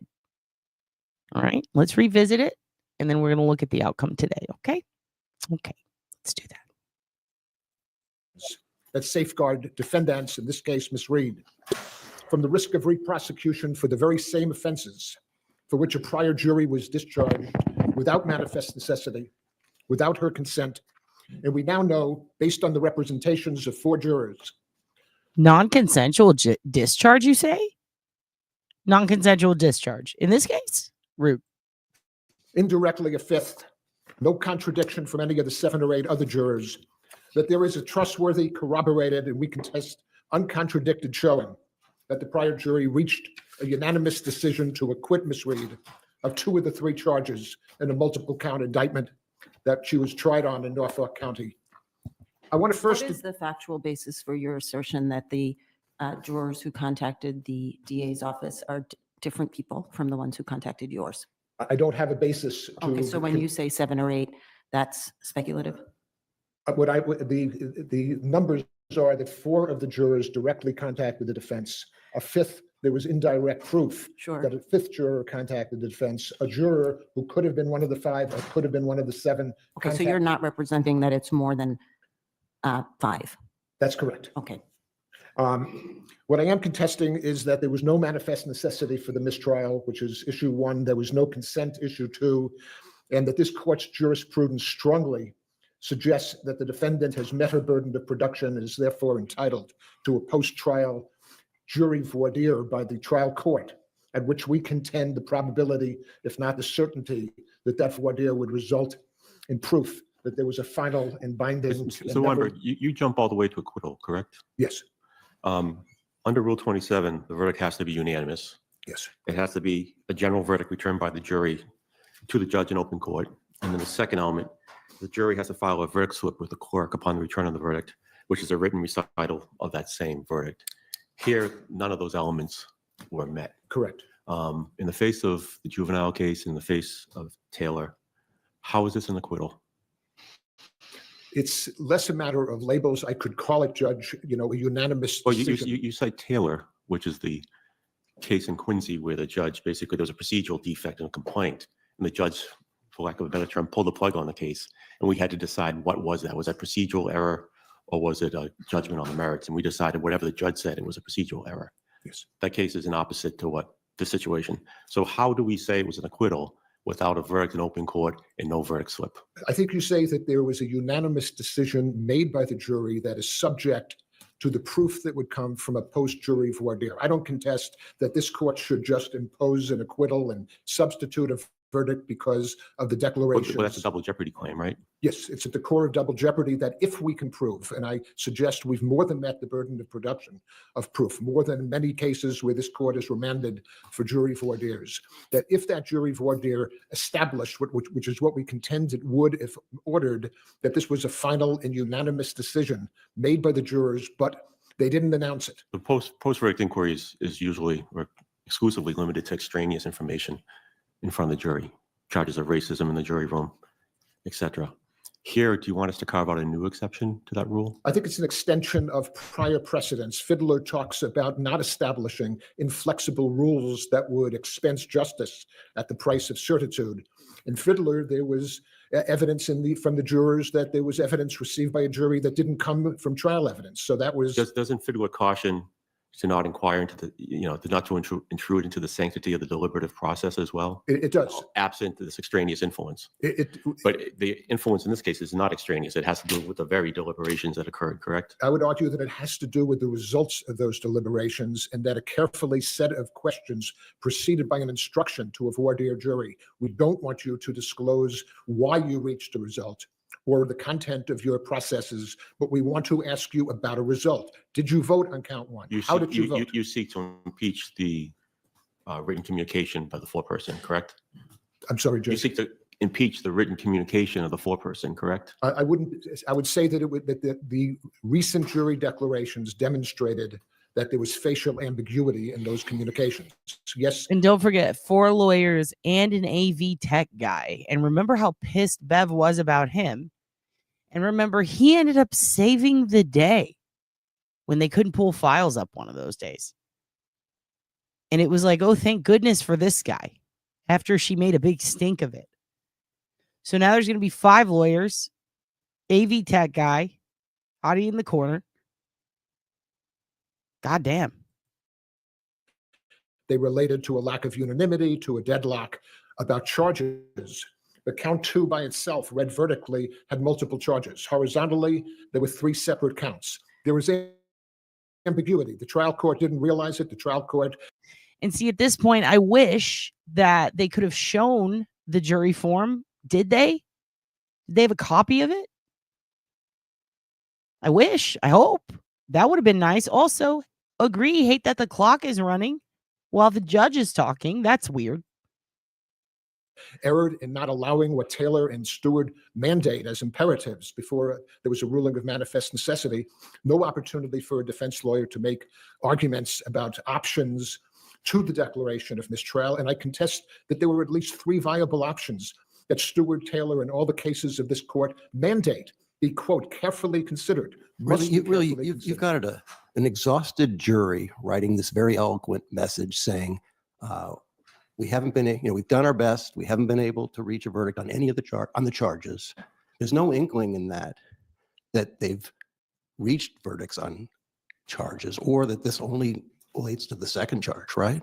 Facially, there was the words charges and the words. But again, there's no inkling of what's going to happen with this motion for new trial, right? Everyone thinks the jury's done its best. It's exhausted. It's tried every option, and everyone's resigned to trying the case again. I understand something happens later, but at least at that point, is it really a mistrial? I mean, is there an error to declare a mistrial? I would respectfully disagree that everybody concurred that there was only one reading of this note when the defense had no opportunity, despite the clear jurisprudence mandating that they be given an opportunity to be heard. Didn't the defense have an opportunity when there was a discussion about scheduling after the jury was sent into the room? Once the judge discharged the jury, once the judge thanked them and said that the case is over, the failure to make an objection, it was futile. It was unnecessary. What about the case of? Okay. I wanted to show this for this moment. I'm going to go back. We're at 8:16. I want you to hear what he says right here again. This, in my opinion, which take that with a grain of salt, this might be where they fucked up a little, which is why I wish Yannetti or Jackson would have given this statement. I know everyone loves this old guy, but listen to what he says and really think about that. Really think about him telling this guy, old Roby McRoberson, at this point, it was futile. It's very interesting. Let's hear it again. Scheduling after the jury was sent into the room? Once the judge discharged the jury, once the judge thanked them and said that the case is over, the failure to make an objection, it was futile. It was unnecessary. What about the failure to make an objection was futile? Let's hear it one more time. The way he says it, it captures me the wrong way. It makes me go, to be heard. Didn't the defense have an opportunity when there was a discussion about scheduling after the jury was sent into the room? Once the judge discharged the jury, once the judge thanked them and said that the case is over, the failure to make an objection, it was futile. It was unnecessary. What about the failure to make an objection was futile? It was unnecessary. Yeah, 7 seconds. Judge hit that gavel and left. Here's the thing. You're right. In my opinion, you're all right. It wasn't enough time. The judge hit the gavel after mistrial. It was done, right? It was done skis. But the problem is when he says this statement, let's hear it one more time. Have an opportunity when there was a discussion about scheduling after the jury was sent into the room? His question is, did you have an opportunity? That is the question. Now, what should the answer be? What should the answer be? Think about it. Did you have an opportunity? It's a very simple question. If you were doing a cross-examination of a defendant or a witness, whoever, and they said, if the lawyer asks during cross-examination, if they say, did you have an opportunity? And they responded with, it was futile. That's not an answer to the question, is it? We didn't ask for an excuse or a reason. We just asked, did you have the opportunity? I think it would have been great to say this. There was no opportunity, Your Honor. No way, Jose, Your Honor. Mr. Justice King, Lord Byron, honor, the most honorable of all high. Hell fucking no. She gypped us. It's simple. The answer is no. There was no opportunity. But homie here did something that, just based on the trials I've watched, I don't know how many you guys have watched. I've watched a bunch. I'm sure you guys have too. I think a good answer would have just been no. Because when you answer with an excuse, historically, from what I've seen, judges fucking hate that. In fact, lawyers hate it too. It is a poor excuse. She was fighting them on the verbiage. That's true. Absolutely. I wish they would have said that. Yes, it implies there was opportunity, but there was no point. That's the problem. In my opinion, that's where they fucked up. Because by implying that there was an opportunity and you didn't take it, what are they going to do? What are these justices going to do? Because what is it that a lot of judges do when they are at an impasse or they are dealing with a complicated case, complicated decision even? They go back to the root of it, the thesis statement. What is the question that is being asked of us? What are we here to determine? And do we think that overall the outcome was this because of this? Okay? The one thing that they needed to know is, did you have an opportunity to speak up? And they're being told, yes, but we didn't think it was a good time. Or yes, but we didn't think it would help. Or yes, but we were sure that we were going to get told to fuck off. If that's the excuse, I can see any judge, especially in a place like this, where everything's fucked, saying, but you had the opportunity. You didn't take it. Is that fair? No.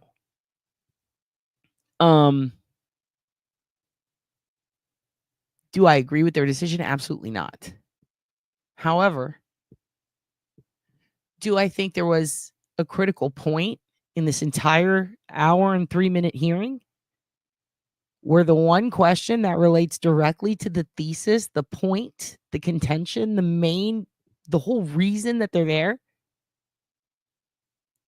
did the judge fuck up and shut you down and not give you that opportunity, is what they want to know. I mean, correct me if I'm wrong, but that's the heart of this, right? And this guy just answered, yeah, but it was pointless. That's a horrible answer. I'm sorry. I want to agree with everything they say, but I think I don't think that was a good move. I'm not a lawyer. I could be fucking wrong. But I just think that at that very moment,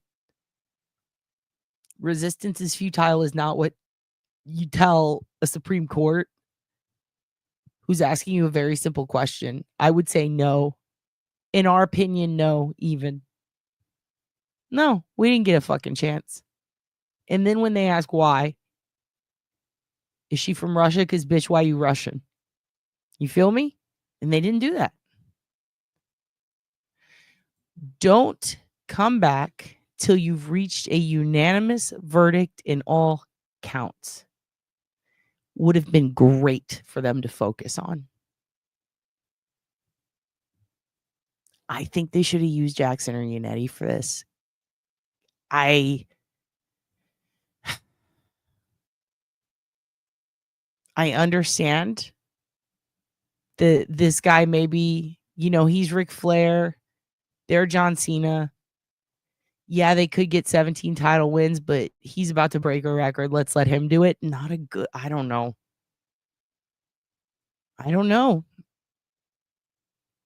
I just think that this is a very weird decision to toss him in at the last minute. I think there were a lot of questions that were asked that Jackson's turning colors. He's slowly going into a mauve. Yannetti is grinding his teeth so fucking hard, I think they're going to break. You can tell, at least I think, I am of the opinion that they got some shit that they wish they could say. It's so strange to me to say, yeah, but why fucking care? Yeah, but why bother? Don't say that. Say, no, we didn't have an opportunity. It's not a lie if you get to explain yourself after. But I feel like that moment when they go back and they evaluate the answers, that was the first critical question that was asked. The other one that was asked before, not that important. This one, pretty goddamn important. I didn't like the answer. I'm sorry. I know some people might go, I mean, fuck. He's right. Well, yeah, but he didn't answer it in a way that was helpful to them. That part really bugs me, dude. It really bugs me. If they're not licensed for appellate work, however you say it, damn, that sucks. I kind of don't see how, though, because there's a lot of lawyers who are, I'm not going to name any, but there's some YouTube ones that have argued before Supreme Courts that have way less fucking history and experience than these two. That's shocking. They can bring it to a higher court, and I do think they intend to.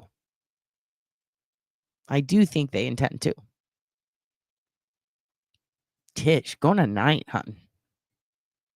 Go to night. Let's keep going. Because there's one more thing that's said that kind of gets me a little, really gets my goat. Whoops. Let me share the whole screen. My bad. Here we go. All right. And by the way, we got a couple more people in here than earlier. If you just popped in, the shit scrolling on the bottom is because I'm getting rid of inventory. Everything's on sale. Enjoy. Go peep it. One person's going to get a Hugin print for Christmas. That's fun. Let's listen to this jabroni. To be heard. Did the defense have an opportunity when there was a discussion about scheduling after the jury was sent into the room? Once the judge discharged the jury, once the judge thanked them and said that the case is over, the failure to make an objection, it was futile. It was unnecessary. What about the case of Commonwealth versus Enid Brown, where the jury was sent? The jury goofed, essentially. There was a miscommunication between the clerk and, you know, the case. The jury was discharged, sent into the jury room, and then we said it wasn't ever to bring the jury back after discharge to clarify the verdict. And had the jurors that assigned or that made these representations starting the very day after the announcement of the mistrial, if they had told the judge, I guess the point I'm asking Mr. Weinberg is there was a time period, and I get your point that it was hasty to not have consulted with the attorneys before bringing the jury in. But be that as it may, after the discharge of the jury, I'll talk to you later, as most judges do. The lawyers then talk about a scheduling conference in time and others. Yes. Wasn't there an opportunity at that point for the attorney to object and say, this is what should happen. These are my thoughts. There was an opportunity, but not a responsibility. The law in this case, starting 39 years ago, was Stewart, places the heavy burden on the Commonwealth, which wants to re-prosecute a citizen in the face of the decision of the first jury, to recommend alternatives to the judge. And the trial judge found consent, in part based on the failure to make an objection. And I think we cut you off when you said there were three things that could have happened. Could you please tell us what those are? Yeah, one is the trial judge. Also, it just occurred to me, this threefer that they're going for, 3 charges, right? The thing is she guilty on one and not all the others? Or is she guilty on all of them? Or is she guilty on 2 out of 3 of them? What do you think, jury, right? It sounds to me like this is a combo pack, okay? This is a 3-pack. Imagine it's, I don't know, wrestling cards or baseball cards. This comes in a pack of 3, okay? Once you open it, rip it open and take the cards out, you can't refund them.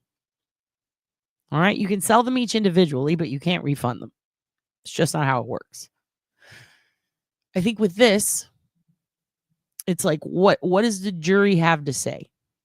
Well, it's a hung jury. They can't figure out what the fuck they agree on. They know that it's not these two, but they think it could be this one. Okay. Well, it's a 3-pack, you know? It's a hung jury, it's a hung jury, but when we retry it, you're getting retried for the 3-pack because it was found to be hung. I mean, it's very confusing just as it is. I think they should be more direct in their charge. If they really have a strong case against her, then why make the jury pick the charge? I mean, isn't it part of our constitutional law to know what charges are against us? And you can't be this is a great point. You can't be guilty of both murder and manslaughter at the same time. The arguments aren't the same by the prosecution. So what the fuck? Exactly. And it's a 3-pack and you can't do that. Have you ever, I mean, maybe you can, but it's absurd. Have you ever seen a case where they say, hey, jury, they either did rape, a half rape, or quarter rape? You decide. The fuck? Oh, they either did a rape, or they did an assault with a gun, or they did an attempted murder. Excuse me, just charge with what you can charge with, what the evidence allows. Isn't it up to the DA what to charge? So why are you making the jurors pick? Lesser includes are bullshit. I agree completely, Jason. This is insane. It really does feel like they're putting the charges and the conviction on the shoulder of the juries. It's a choose your own crime adventure. That is the best way to say it. And yeah, it is intent versus accident and negligence, right? But that's also the difference between murder and manslaughter, is it not? So if we're going to have mens rea, let's have it. But you can't have it and not have it. It makes no sense. They need to figure out what they're fucking charging her with. And don't let the jury play this game of, well, what can we get her for? I choose pain. It's really bizarre. Like, I get why it exists, but I don't think it exists for this purpose. I think it's being misapplied. That's just my opinion. That is the loudest fucking garbage truck I've ever heard in my life. Let's keep going. Receiving this note, and remember, didn't read the note to the defense, didn't give them an opportunity to be heard, said bring the jury in. The jury comes in seconds later, 30 seconds. If the court were to look at the video, which has been relied on by my brother as well as the trial court, the judge could have said, I've received this note. Does it relate to all or just some of the charges? That's not a coercive question. It has no capacity to coerce, the jury into redeliberating. It would illuminate the implied ambiguity, which is illuminated by the jury declarations, that there were two ways to interpret the note. Don't you think we're supposed to assess the judge's decision making or thinking in the context in which it occurred, which includes 2 previous notes reporting impasse? You argued very forcefully below that the jury had reached an impasse and for the Tui Rodriguez charge to be given. Yes. I'm assuming you made that argument in good faith. The argument was made in good faith. Yes, and there was no information intervening the second time you made that argument, no additional information about the jury's thought processes between that second note and the third note. I would respectfully suggest that when a defense lawyer asks... I'm not asking for an argument here. I was going to ask you for a reference to the record to indicate anything that happened in between the third note. Okay, Jill is calm the fuck down, ma'am. Calm the fuck down, acting like you ate a bat. Chill for a second, ma'am. You're biting into his time, and you're interrupting him. You're being rude, ma'am. No. I would respectfully suggest that when a defense lawyer asks... I'm not asking for an argument here. I was going to ask you for a reference to the record to indicate anything that happened in between the third note, the second note, and the third note. Yes. That would indicate any less of an impasse between the first, second, and third notes. Yes. . Ma'am, he just explained that there's video of it. For fuck's sake. What happened is that I'm just looking for a record site. the record is the jury went out and deliberated for several hours, subject to a TUI instruction, which is designed to encourage a jury to reach a verdict when they've declared an impasse. Right. So I understand your answer to be there's nothing in the record to indicate that they were at any less of an impasse than they were when they sent the second note. No, and I would contend that all three notes are ambiguous. The defense. That was not the argument you made below. The argument made by trial counsel was to argue not for a mistrial. They never asked for a mistrial. I understand, but there was no argument that these notes were ambiguous down below, correct? Down below at the trial court, yes, the argument made on the motion to dismiss was No, that there at the was time, ambiguity. not at the motion to dismiss, at the time. They had no opportunity at the time. First note, was there an argument made? She has wasted over 1 minute clarifying her question. That is now a completely different question than the original question. So she's customer service repping like she's a goddamn insurance fucking policy broker. And Yannetti has the face of, are you asking me if I want salsa or what kind of salsa do I want? Because I'm confused. Concerning ambiguity in response to the first note reporting impasse. No, there was a request Was there for any TUI. ambiguity argument made in response to the second note? There was a request for TUI. But the only time that I suggest matters is the third note where they had no opportunity to make that. She's shaking her head before he finishes answering the question, which is very annoying. And yes, she is bitch slapping him with his own argument. She is forcing his time to run out. And frankly, don't call me frankly, she's being very unclear.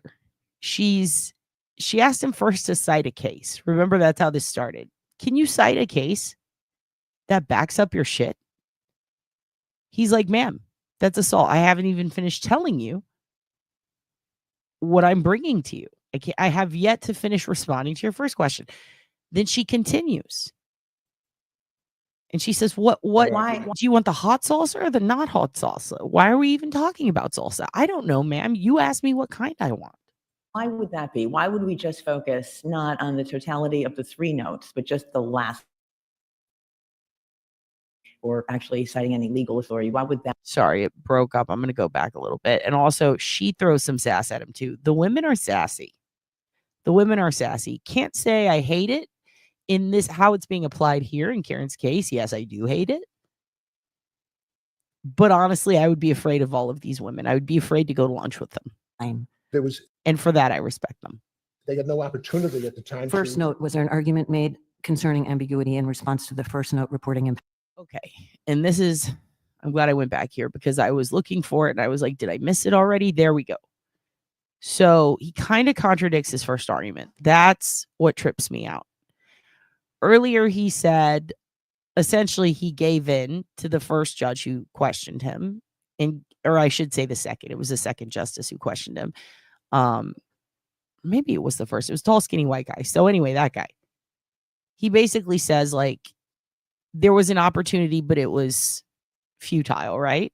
And then listen to what he says here. At the time, not at the motion to dismiss, at the time. They had no opportunity at the time. Okay, now he says they had no opportunity.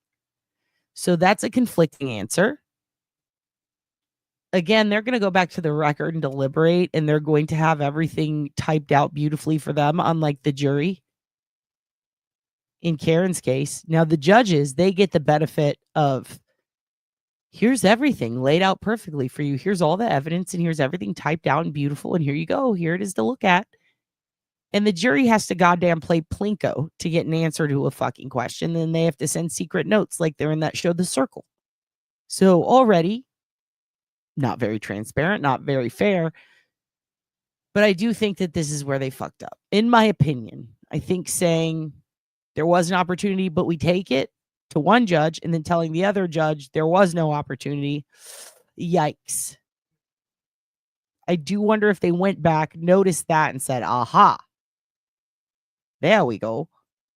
First note, was there an argument made concerning ambiguity in response to the first note reporting impasse? So there was a Was request there for any TUI. ambiguity argument made in response to the second note? There was a request for TUI. But the Right. only time that I suggest matters is the third note where they had no opportunity to make that argument. Why would that be? Why would we just focus not on the totality of the three notes, but just the last note? Why is that, in your opinion, or actually citing any legal authority? Why would that? Yeah, and the fucked up part is they had to rely on each other's notes. So if there's somebody that doesn't get along or someone that doesn't take their own notes, or if there's any confusion over who gets to take the notes, or if someone's slacking that day, or if someone's not as perceptive, that's going to change things. It's just, it's really shocking how the jury's not allowed to rely on information, but they're supposed to decide on a woman's life. And these motherfuckers, they got hankies, they got fucking IHOP coffee, they got everything, and they got the notes. It's not fair. Not be the critical moment. Because before that, there's at least an impasse on one count, and there is no obligation on a trial court in terms of timing when to seek a partial verdict. When Judge Descasiano asked me for what the three alternatives are, one of the alternatives was simply to ask the jury what it meant. The second was to apply Rule 20. Okay. Asking the jury what it meant when they wrote a quote unquote eloquent long note. I mean, it's kind of a tall ask in Bev's court. I wouldn't mind it, but I'm not the fucking judge. But the defense doesn't have the opportunity, last I checked, to talk directly to the jury, right? Like they do, like they're speaking to them throughout the trial, but I'm saying to ask the jury a question. So Bev would have to relay that. And Bev has not been a very good conduit for the defense. Kind of a bad setup they got. They got fucked. 27B, which says before a mistrial, a court may request of a jury whether or not they've reached any decision on any of the other counts. The reporter's notes. At the moment of the declaration of the mistrial, what suggested in the notes, the three notes, that there was any agreement as to any of the three charges? Okay, this is important. That's a pretty direct question. Hey, in the three notes you got, which one makes you think they fucked up? What did you read in those three notes that made you go, these people are fucked? Simple question. Why are they fucked? What'd they write that made you think you're fucked? Initially, they said they were at an impasse, and the court has an obligation to carefully consider all alternatives under Taylor and Stewart. There's no evidence on this record that the trial court made that consideration. Well, okay. There's no evidence on the record that the trial court made this consideration. Now, notice how Yannetti looks up and goes, gasp. Again, just to play devil's advocate here, because I'm kind of trying to figure out what the fuck were they thinking. When I went back and rewatched the parts of this that apply, in my opinion, to the outcome or the reasoning today, from what I read, I did go back and go, well, when did they argue this? When did they argue that? What did they say about this? There are quite a few moments in here where they're doing the Socratic method.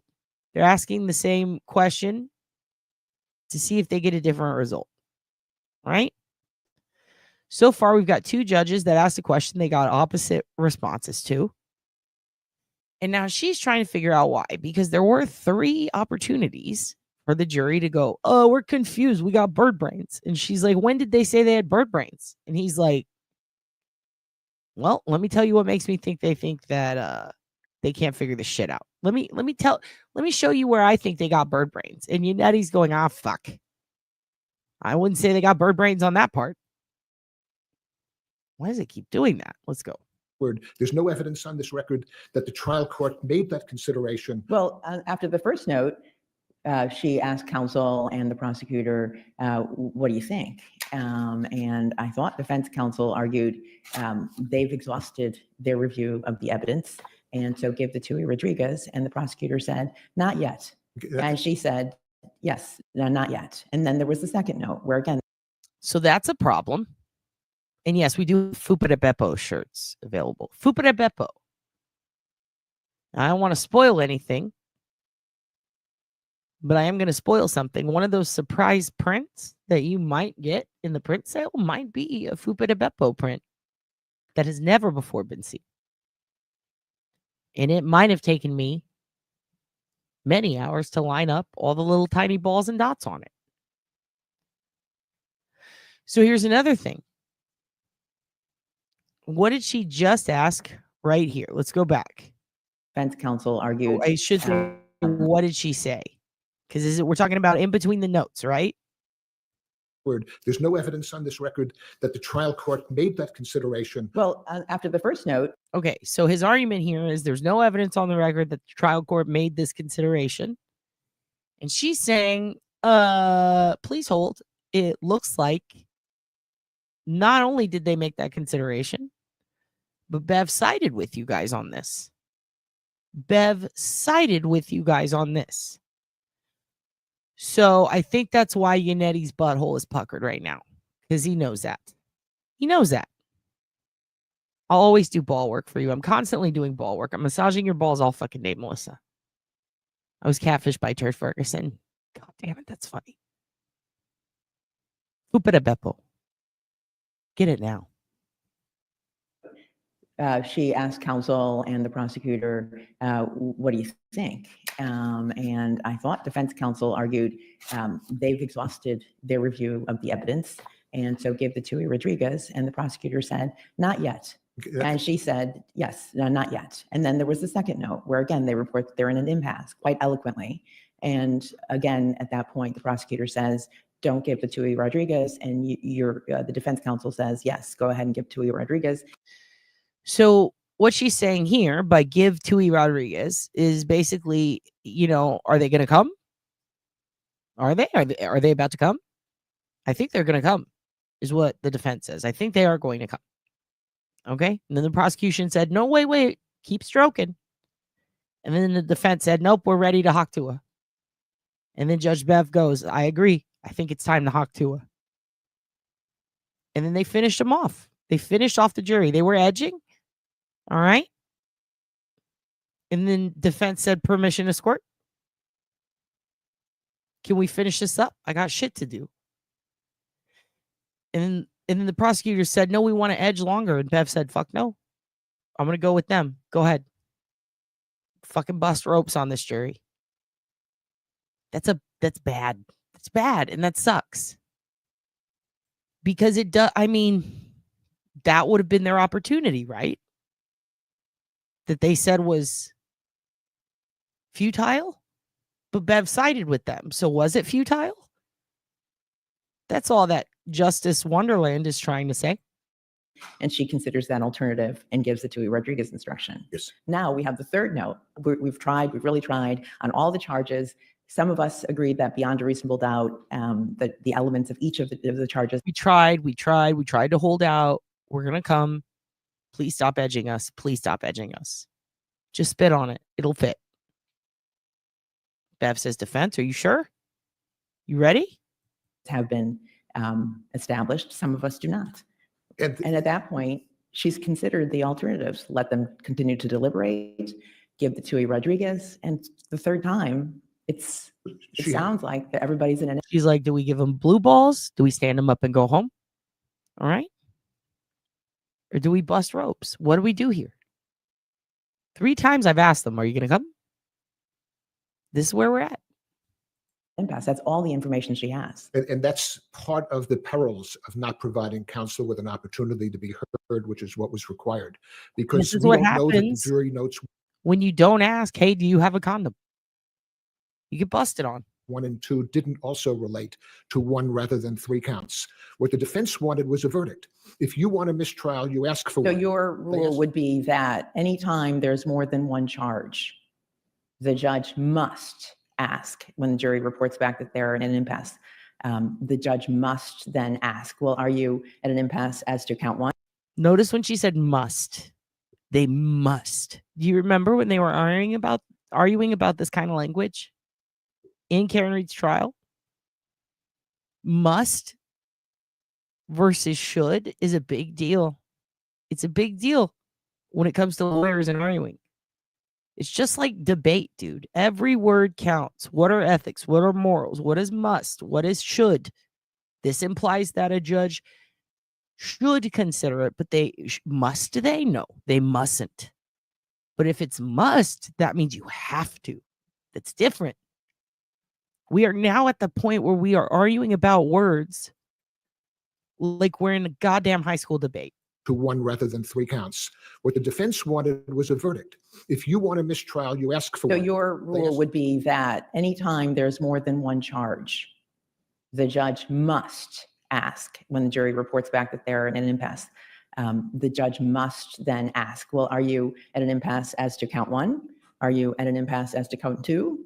As to count 3? That's the rule? When there's a multiple count indictment, that's the rule as described by the reporter to 27B, which is a trial court must make that inquiry before ordering a mistrial. I thought it was a may, Mr. Weinberg. The may was in the rule. The reporter's note says must. I would argue the may relates to timing. In other words, there's no obligation. Must? Thank you, Jason. Thank you, Paul. Must is you better fucking do it. May is you go fucking do it. Or they shan't. It is. It's semantics court. When we get to this point, you know it's not looking good. Yannetti already knows. Jackson's confused. This guy's rock hard. Is this his mentor? Is he going to die and leave him some sort of houseboat? This guy on the right? I don't know. But he's looking at him funny. Obligation of a judge at any particular time to ask the jury whether there's a partial verdict. But if you're going to issue a mistrial order, that's where the must comes in. In the ordinary case, the foreperson will say, we've got a verdict on counts 1 and 7, and we seal them, and then we continue on, and we can mistry the remaining counts, correct? When you say it wouldn't be coercive to ask, am I right to assume that you're relying on Rule 27B? Fupa de Beppo is just so me and Ded's boyfriend, we like to yell buca de Beppo at each other. We think it's just funny to say very fast, buca de Beppo. And it's funny to also suggest that as an authentic Italian meal, buca de Beppo. But also when you get fat, you start thinking about your fupa a lot. So what do you get when you go to buca de Beppo? You get fupa de Beppo. It's just something to consider. I'm looking out for the weight of you kids, okay? If you get too hefty, you got to sit in the back of the truck. 27B and the distinction in the Roth case, which is there is a risk of coercion if you're dealing with a single count. Also, did his fucking timer reset? What?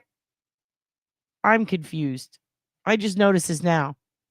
Is his timer resetting to account for the question time? If so, touche. Time to ask the jury whether there's a partial verdict. But if you're going to issue a mistrial order, wait, now it's going that's up. where the must come. Oh, and it's red. So he's going overtime now? What were we at earlier? Oh, shit, dog. Yellow is you're running out of fucking time. Oh, cool. Well, that's neat. Look, you got 5 minutes and 20 seconds. It's green. All right, 1 minute and 32. It's green. I didn't even notice that till now. Well, you're running out of time. You're over. Does he get his ass beat? What happens? Case, the foreperson will say, we've got a verdict on counts 1 and 7, and we seal them, and then we continue on, and we can mistry the remaining counts, correct? When you say it wouldn't be coercive to ask, am I right to assume that you're relying on Rule 27B? 27B and the distinction in the Roth case, which is there is a risk of coercion. Yeah, if you're it's like dealing with a tennis. single count with multiples. But 27B preempts that in terms of the importance of a mistrial order. And your argument to Justice Wendlandt, and I guess to me as well, the court, is that that is not discretionary. My argument is that given It is. the It's court sudden death. They're at it, at out now. Like, this is a tennis match. They are tied. It has now gone into overtime. values of double jeopardy, that unless the defense And that motherfucker in the robe's about to crip walk on his grave, just like Serena did at the Super Bowl. consents to the mistrial order, the court has to comply with the guidance, the principles, the mandates of Stewart and Taylor. And here they complied with neither one of them. And that's absent any other evidence as far as the deliberations go and the notes that there's an agreement, or at least partial agreement, on a particular verdict, correct? Yes, those notes were subject to one of two interpretations, and given the obligation of a trial court to consider all alternatives, including the alternative post-TUI of seeing whether the jury wanted to deliberate on any one of the three counts, which is part of the statute. I think it's 268-34C. That's a third alternative. Here, the problem is the record doesn't reflect the trial judge's consideration As a matter of these fact, were there alternatives. 3 separate verdict forms? There was actually more than 3 verdict forms because the Why are you not showing the verdict forms? Show them the verdict forms. Just show them. This is the third fucking time we're talking about it. Just show them the fucking forms. What are we doing? You're 3 minutes and 27 seconds over, sir. This can't be good. verdicts on count I'm 2. panicking because it's red now. I am having an internal struggle because this shit's red now. Here, the problem is the record doesn't reflect the trial judge's consideration As a matter of these fact, were alternatives. there 3 separate verdict forms? There was actually more than 3 verdict forms because the verdicts on count 2 had multiple. They had 3 So different. count 1 and 3, were there separate verdict forms for those? I believe there were separate forms, but there was, guilty, not guilty, count 1, count form to make sure the jury had options that were consistent with the law of the SJC as to how you deal with lesser included.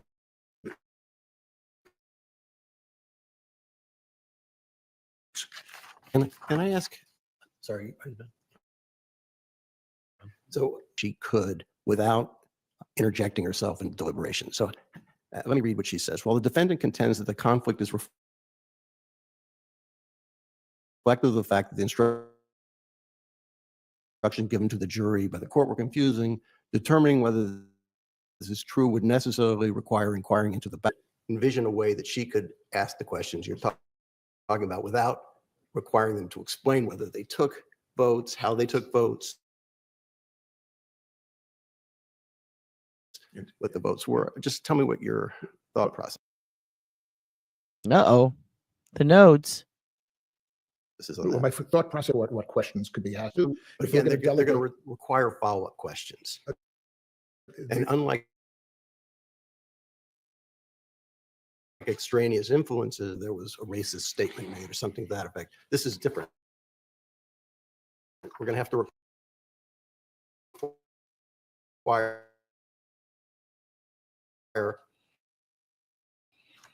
what their votes were and how solid. an instruction to the jury content of your processes of deliberation.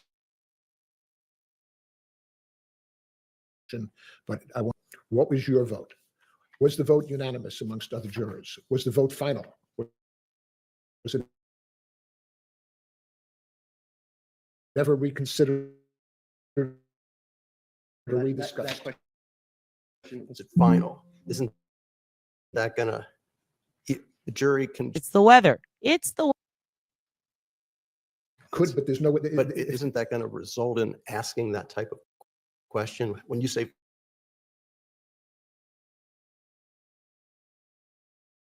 final,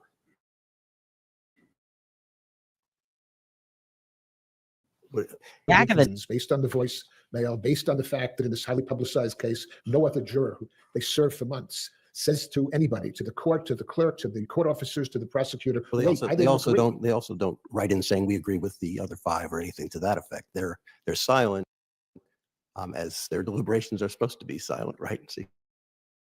But it's an almost unprecedented meeting of the burden of production. If this was a Sixth Amendment issue, the jurisprudence of the court would compel a post-jury inquiry. The Fifth Amendment values are just as important.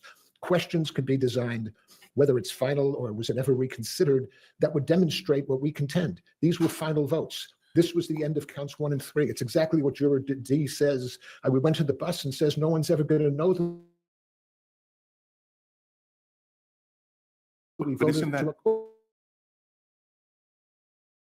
Isn't that part of the problem? And isn't that what Bluford counsels against? There's still some uncertainty about where the folks were on count 2, that could never change in the continuing deliberation about count 2. And isn't that what Justice Roberts was talking about? The deliberations weren't finished. They weren't finalized. And you keep using that term. But there's still opportunity for folks to change their positions in the context of the continuing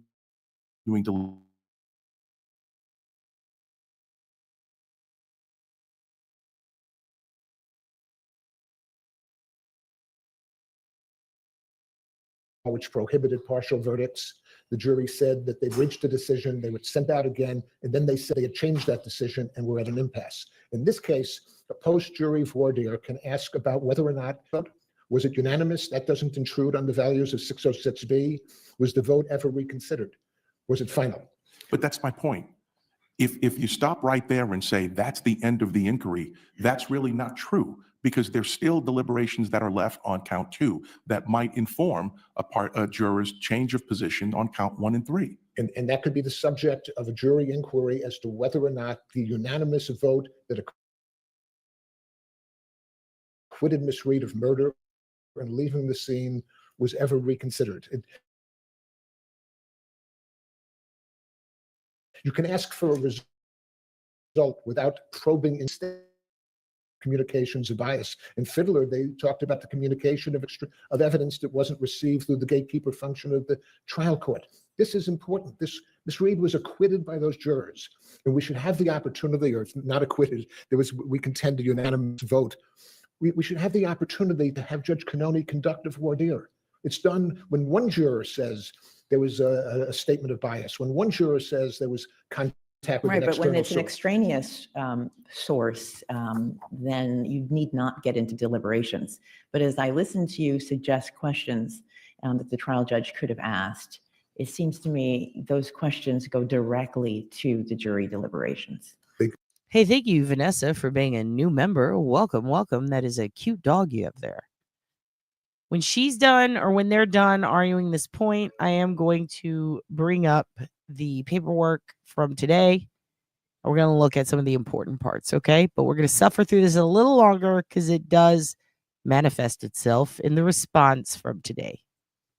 And I would contend they go to the results of the deliberations. They do not require a judge to ask, why did you vote not guilty? What led you to vote not So guilty? the question Did you asked vote to not guilty? juror F would be, was that vote final? Yes. Juror F's answer would be, well, no, it kind of depended on how I would have voted on count 2. We were not yet done. And that would reflect two The things. jury deliberations, right?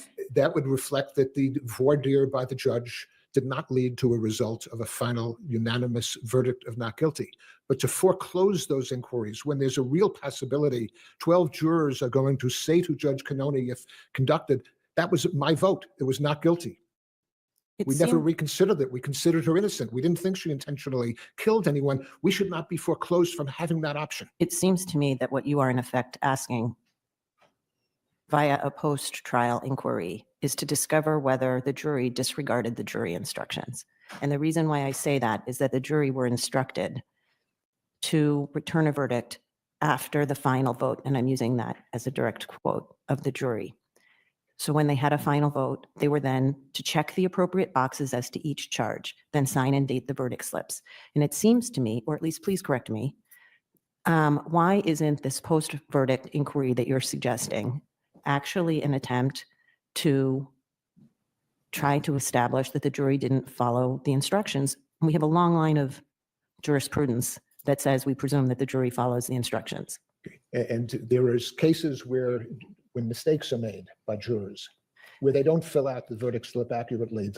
That's not this case, though. No, this case, I think, is a stronger case for a voir dire because we're not impeaching a verdict. We're explaining a note. We're asking the jury to resolve an ambiguity within the note that the trial court didn't realize, in part because they didn't provide an opportunity for argument, in part because they used a procedure that's totally at odds with this court's jurisprudence in Stewart and Taylor. And before we get to the voir dire, So he keeps bringing up Stewart and Taylor. They're obviously going to counter with a different case that upholds their argument, which I believe was the one that was first mentioned by the first judge. And again, he didn't really answer that. He instead throws out this other case. He tosses that one out. He says, this is the one. This is the one I want to focus on, but they're still focused on the other one. That kind of, builds the whole backbone of all this. And so here's the thing. The problem is, yes, they did follow the instructions. The instructions were given poorly. So in a way, the judges here are using a bit of a loophole, aren't they? They're saying, well, you're saying that the jury didn't follow the instructions. And here's the thing they did. They followed the poorly explained instructions, right? Now, I'm wondering if he's doing this and they have to force this pathway because maybe there wasn't an inlet or an argument or perhaps some sort of, I know he keeps quoting Taylor, but perhaps there isn't enough precedent that directly applies to this case, which is why you go to the Supreme Court, isn't it? That's why they accept cases in general is there, this is interesting. There's no precedent on this, and it looks like we need to set some. So in order for them to get to the next step, again, needs to be intriguing, and there needs to be a good, strong argument. The fact that it made it this far shows that they were interested, right? They want to hear this. This is a strange, awkward situation that we've got on our hands. How did we get here, right? So by them saying, okay, well, the argument here is really, did the judge fuck up and did the jury fuck up? We've already established, according these judges, I'm talking as if I were the judges now. I've assigned myself judge, jury, and executioner, to be honest. They've already answered the questions, or at least they've asked the questions and gotten responses. Maybe not answers, but they've gotten responses on them about, did the judge fuck up?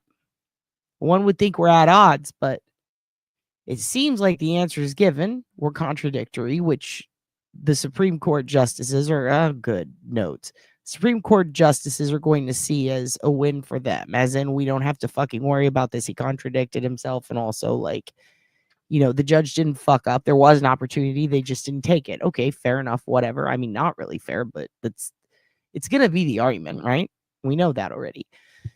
Now, here's the thing, though. Did the jury fuck up is the next question, because that's the next accusation. The jury fucked up. Why did the jury fuck up? Well, the jury fucked up because the judge gave them the wrong instructions. The judge said, this is how you fuck up. The judge said, here's a bunch of confusing shit I'm not going to explain to you. You figure it out. Did they return a verdict? Yes. Did they return 3 verdicts? It seems so. Did they fuck up? Well, no, they didn't fuck up, but they were instructed the wrong method. So let's do my favorite thing. Let's do a metaphor. You have a math teacher, okay? They're bad at math. It's me. I'm your math teacher. I tell you, hey, it's PEMDAS, bitches. This is how you figure out this math problem. All right. And then you guys figure it out and we get the same answer. And then we open the back of the book and we see that in the back of the book, our answer is not there. Teacher or class. We both got the wrong answer, but I showed you how to get it. I said, this is how you get it. If somebody says, did you get that question right on that test? Well, it depends. Is right the actual right answer that's in the book, or is right the answer that your teacher got? What happens when the student says, hey, teacher, actually, this is the answer? You got it wrong. Teacher might get a little mad. Right now, we have a situation where the kids were taught math poorly. Did they get the same answer as the teacher? Yes. But the problem is they're both wrong. The students, aka the jury, and the teacher, aka Bev, are both wrong. So if the question is, did they follow instructions? Yes, they did. Did they follow instructions and come up with an answer to the math problem? Yes, they did. Did they get the correct answer? No. Well, does it match the teacher's answer key? Yes. That doesn't make it right. It just means They followed instructions. They did everything they were taught. And they came up with this answer. And it's very confusing because it seems to be that the answer is wrong because they were taught wrong. However, the argument before the court today is, did they get the answer that they were taught to get by the teacher? And in that case, yes. The problem is they had a bad teacher. Maybe the court is asking the wrong questions, is all I'm saying. To your issue, we contest there was no manifest necessity. Okay, before you shift back to that, what's the best case, best federal case? Because we're interpreting federal law here. What's the best, closest case, and not an extraneous influence case, allowing this type of probing after? If we want to go back and read one case that's do what you want us to do, what's the closest case? It's actually a Mississippi case. I think it's named Martin versus State that the amici brief brought us to, where they read the It's a state newspaper. court case, right? It is. Any federal cases? Because again, this is a federal constitutional issue. You know, there are cases where jurors correct verdicts. No federal case that has the. You're asking us to direct Judge Cannoni to do this. I just would be helpful if you have a federal example that we can turn to, because we're interpreting federal law, not our own law here. This court has a long history of applying but we don't federal have any constitution. cases except extraneous influence cases. I'm just looking again. Your chance. We don't have any cases other than extraneous influence cases. He wants a federal case. This guy's only got state cases to back him up.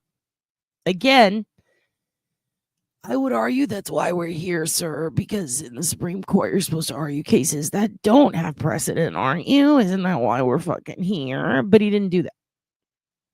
I would have said no. And then I would have said that's why we're here.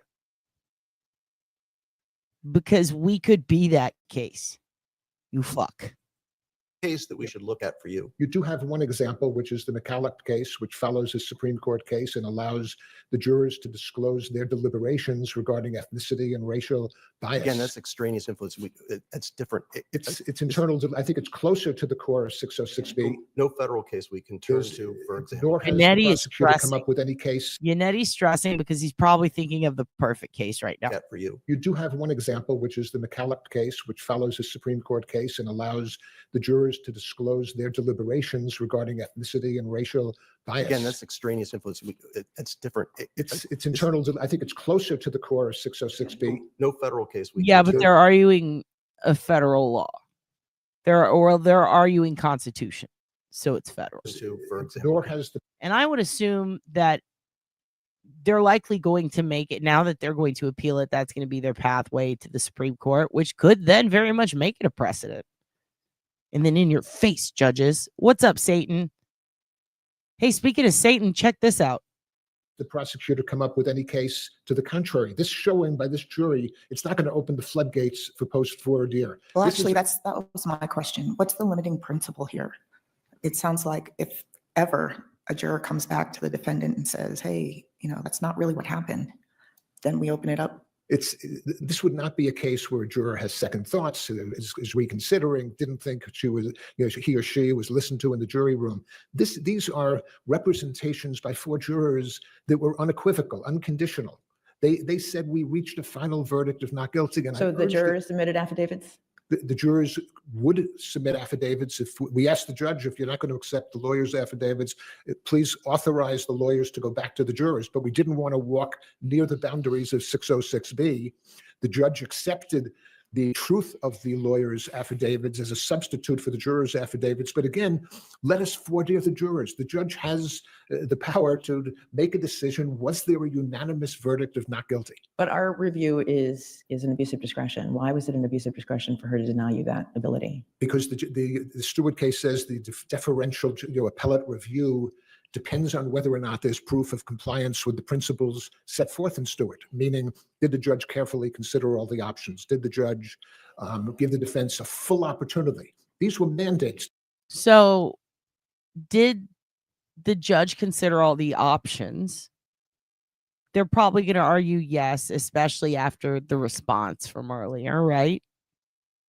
Where she kept sending them back. And then she heard out both sides. That's fair. I would say that's actually kind of fair. Let's keep listening. Did the judge carefully consider all the options? Did the judge give the defense a full opportunity? These were men. Did the defense give a full opportunity? So this is what trips me out. And this is where we're going to switch in a minute. But yeah, a full opportunity. So now we've gone from there was an opportunity, we didn't take it, to there was an opportunity, to we were not given a full opportunity. So now we have 3 different responses to the same question. Again, Socratic method shit they're pulling.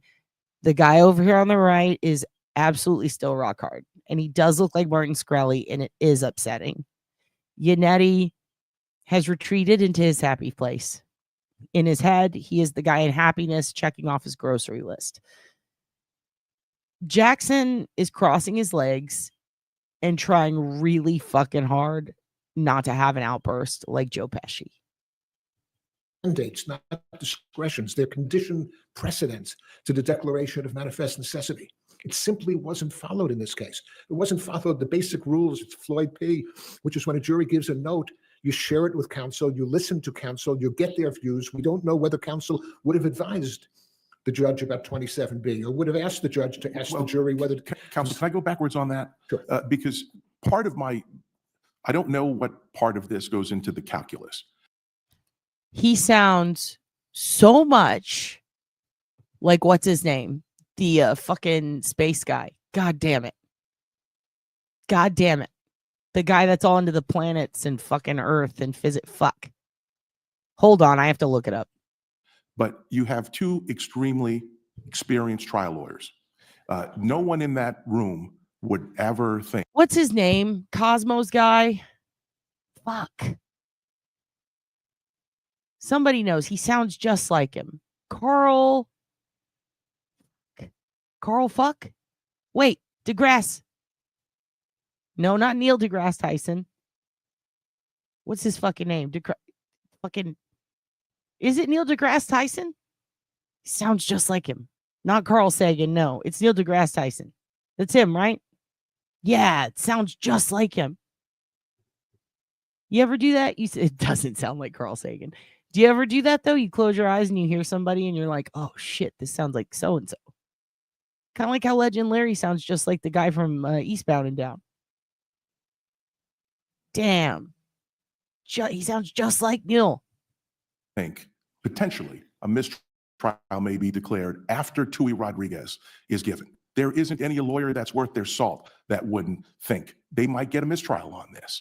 So you know where the puck may be going when it comes to giving to Tui Rodriguez. And you say that there was no manifest necessity for this and no opportunity to. By the way, the reason we're ending after this guy is because he kind of lays out exactly what, I mean, in my opinion, he sums up exactly what is in the no fuck you don't pass go shit that we got today. The SJC decision, it seems to be built on everything this wonderful, beautiful teddy bear of a man is about to say. And I really enjoy him. I find his voice very pleasant. He does sound like Neil deGrasse Tyson. About 27B, or would have asked the judge to ask the jury whether... Counsel, can I go backwards on that? Sure. Because part of I don't know what part of this goes into the calculus, but you have 2 extremely experienced trial lawyers.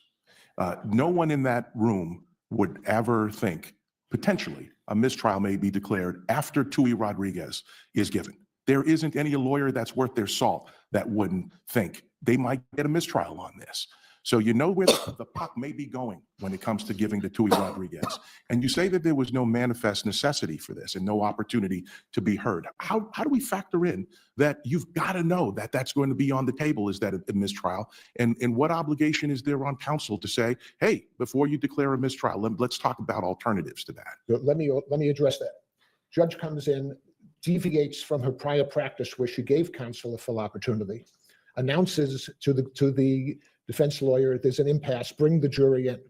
If your honors would accept the audio video that, again, the district attorney has relied on, it's about 30 seconds till the jury comes in, but you hear a door open. Defense counsel don't know what's in the note. It hasn't been read to them. They don't know what the judge's intentions are. They don't know whether they'll be invited to come to the bench to discuss it. They have to be surprised they weren't given an opportunity. They hear a door open, the jury could come in 5 seconds, much less 30. And I stand before you with 52 years of trial experience to say no competent defense lawyer would risk the wrath of a judge or jury by interrupting that process, by making objections. Wait, So the judge said they're at an impasse, bring in the jury? bring in the jury and you can actually hear a door open. Okay, So and you have when- 30 seconds to object? but you don't know that it's not 5 seconds. You don't know the door's not open. You don't know the You jury can say, can't Your hear. Honor, may I see you at sidebar? In this case, that See what I mean? He set him up for this moment. You can't say, can we see you at sidebar? Well, here's the thing. Yeah, they could. And they do it a lot in this case. So again, I understand you've had over 50 years trial experience, sir, but can we get one of these two guys? Because I feel like Jackson would have fucking tore everyone a new asshole and absolutely had the perfect responses to all these questions. You can tell by the way he's sucking in every single orifice of his face, of his body. He's got the clenched. I mean, at this point, his legs are so crossed, I don't even see the other one. God damn. that's happened repeatedly? No? Here, the defense lawyers did not know what the judge's intentions were. They didn't know what was But in they the did note. know that the jury had reported to her that they were at an impasse. They were in an impasse, bring the jury in. Yes, that was possible, but to What was extinguish- possible? to ask to go to the bench, but Yes. this And court did that has- happen? No, but neither did it happen that the prosecutor, who this court says has a heavy burden. Yeah, because it was Lally and he's not tenacious. He's got no fucking tenacity whatsoever. The problem is, you guys are better lawyers than he is a prosecutor. And by you guys, I mean the use guys back here. So unfortunately, these are not the right answers to the question. Not the ones that they were seeking. Anyway. And again, this could be a good thing. It could pave the way to a Supreme Court. Like the big Supreme Court. Kavanaugh loves calendars. I'm sure Karen's got some calendars. This will all work out. Everybody be calm, dude. Everybody be calm. Because they're the sovereign. They want to re-prosecute somebody after a mistrial, to subject them to the perils of a second prosecution. The trial courts did not impose a burden on the prosecutor. They have this more of an obligation in double jeopardy law to raise options to a mistrial. And I don't think it's fair to conjecture consent or to penalize a defense lawyer. You ain't got the answer, Sway. You ain't got him, Sway. Mistrial, Sway. Sway in the morning. When they have been relying What's on up, a Aunt Deb? procedure that's lawful, where defense lawyers have a full opportunity to be heard. They don't know what's in the note. She doesn't need the consent. So now they just called the judge unlawful, which I like, you like. I'm sure we all like that. But I don't know that the justices are going to like it. Also, why is Martin Shkreli there? Can we get rid of him? He is staring directly at me and it upsets me. And of the defense to declare a mistrial. She needs to determine that there was manifest necessity for a mistrial, After correct? a careful consideration of all alternatives and after giving. So the that may defense- explain why perhaps the judge did not. What is this woman sucking on? Don't say a dick. She's sucking on something that's bothering me. Don't be eating and talking into the mic, ma'am. Don't be eating. Necessity for a mistrial, After a correct? careful consideration of all alternatives and after giving. So that the may defense- explain why perhaps the judge did not inquire, was because given, I don't mean to replow the same territory, but this was the third note. It was the third note, but it was a note that demonstrated, because of the deliberations between the second and third, that the defense didn't want a mistrial. They wanted a Mr. verdict. Weinberg, are you aware of any cases, or can you let me know if there are any cases where the judge gives TUI, Yep. and then the jury comes back and says, we're deadlocked, as articulate as this jury was or not, and then the judge does something different other than just declare mistrial? Well, the statute itself says the judge has no right to obligate the jury to redeliberate, but every right to ask the jury whether they would consent to continue deliberations. And here I But contest. here, the jury said to continue to deliberate would be futile and only serve to force us to compromise these deeply held beliefs. Right, in the face of that, You think give it the old college try is okay? I think that the judge had alternatives, that the record does not reflect were carefully considered, including, is your deadlock on all 3 counts?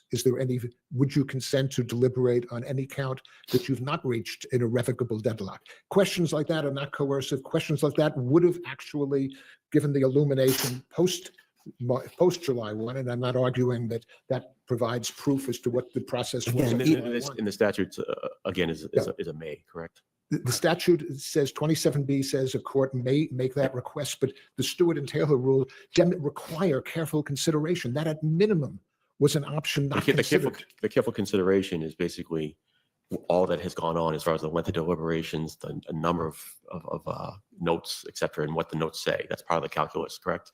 Yes, the judge made her own judgment, and I'm not saying the judgment was irrational. I'm saying that she would have been aided by counsel. The law required she give counsel an opportunity to be heard. There's no evidence in the record she considered any option except to declare a mistrial. That contradicts the clear jurisprudence of this court, and I contend it contradicts the core protections that double jeopardy give to a defendant against being re-prosecuted, which the Supreme Court has said carries with it the risk that an innocent person can be convicted, the ordeal of a second prosecution. This court has given procedural guidance, conditions precedent. This is what the words are must. 27B may be discretionary, although we argue the reporter's note in combination with Taylor required that inquiry about partial verdicts. This court has told the judges ordering a mistrial is irrevocable. And you need to go through certain procedural conditions precedent, and that extinguishes the principal basis to say there was manifest necessity in this case. There was never a knowing and intelligent consent. The defendant never asked for a mistrial. Never an intelligent consent. Oh, by God. Oh, my God, I'd have to agree. And at minimum, secondly, we strongly ask this court to extend the Sixth Amendment jurisprudence, where you allow jury voir dires into the Fifth Amendment. The Fifth Amendment is as important as the Sixth Amendment, and a jury voir dire conducted by an experienced judge can determine whether or not there was a unanimous and final verdict of not guilty. Okay, this is exhausting. A jury voir dire would take forever. Probably wouldn't go well, especially considering who the foreperson was, supposedly, allegedly for entertainment purposes only. But it's not feasible according to these people. And they gave a reason why today. All right. It is a 35-page reason why. And that is a long fucking time. It's a lot of reading. It's a long time that I'm going to be reading to you. And here's the thing. Melanie Little, I believe, is doing this today, or already did it maybe. So what I'm going to do is I'm going to suggest that you check her out. But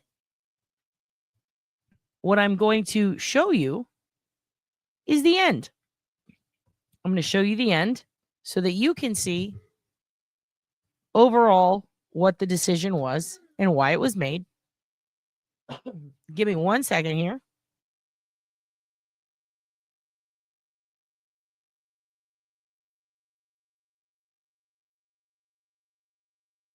Sorry, it's raining like a motherfucker here today, and our internet is shit.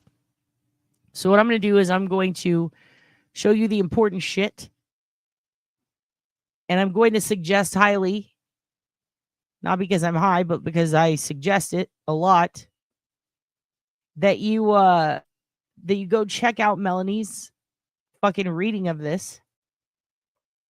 She's been all over it. She can explain all the cool lawyery stuff to you. Let me get down here. All right. So that was right about here. All right. Yeah, this is page 23. We're not going to read all of this. She did go over it. And it was very interesting. Excellent. Good. I'm glad. I made Melanie. God damn it. You're funny. And Bev was tired. She did have a long weekend at the Cape to look forward to. Okay. So here's what we're going to do. I'm going to show you some of the overall reasons that they came up with what they came up with today. So one of the things, as we just showed it, was the defendant further contends separately, and they go, the whole beginning is basically about the first point we were making.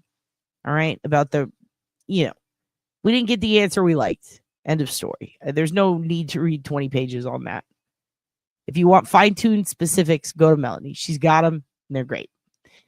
Right here, I thought this was interesting. The defendant further contends separately from the availability of alternatives. So take away the alternatives, right, that he was bringing up in court and that they were there for. Just a total separate argument that they just popped in at the last moment is what it seems like they're saying. That it was an abuse of discretion to declare a mistrial without first notifying defense counsel of the content of the third note and allowing an opportunity to be heard. Basically, what they're saying, I mean, right out is like, they didn't speak up when they had the chance. And that's abuse. That's assault. Because they didn't have time. So the response is, first, it is worth noting that the trial judge discredited defense counsel's claim that he lacked such an opportunity. They go on to cite a case about it. The judge explained that she had previously sought defense counsel's views after receiving each of the first 2 jury notes when counsel had argued that the jury was at an impasse. The only alternative proposed by defense counsel during these exchanges was the issuance of a Tui Rodriguez charge, which the judge granted.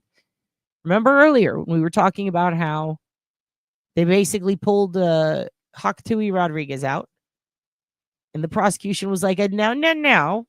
And the defense said, yes. And the judge went, I agree with you. Oh, wow, wait. That's my wife. When that shit happened, done. Bev sided with you. Why are you pissed off? That was your chance. That's what they're saying. End of story. When the third note prompted a mistrial, defense counsel neither objected nor expressed any dissatisfaction, even when the parties remained in the courtroom to schedule a subsequent status conference. I would even argue, and I'm trying not to be a hater while I wait, but let's be real, they did lie a little bit. I'm not saying anybody perjured themselves, but old man made it sound like there was no scheduling. And even the first judge was like, didn't you guys talk about a schedule after? Why didn't you talk about it then? He said no, and then he said it was futile. Well, I mean, they did. They remained in the courtroom to schedule a status conference. That happened. Nobody objected. That happened. And they admitted we didn't speak up, and there was an opportunity, but it was futile. Done. That's what happened. Is it fair? Is it right? Fuck no. But it happened. They answered the question wrong. I really feel like if they would have, and again, I said it earlier, if they would have answered that fucking question right, if they would have said, when they said, was there an opportunity, they should have said, fuck no. Done. Just no. Simple. And then that whole line of questioning where all the judges individually ripped open his asshole and looked inside wouldn't have happened. But he opened it up. He opened the Sally portal. And now what? Now they got to talk about it. Nanny, I love you. Welcome, Nanny. Nanny's here, everyone. Nanny is here. Nanny is late, and it's fine, Nanny. It's fine. You were busy floating around with your umbrella. It takes time. The weather's bad. Nanny's here. It's going to be okay.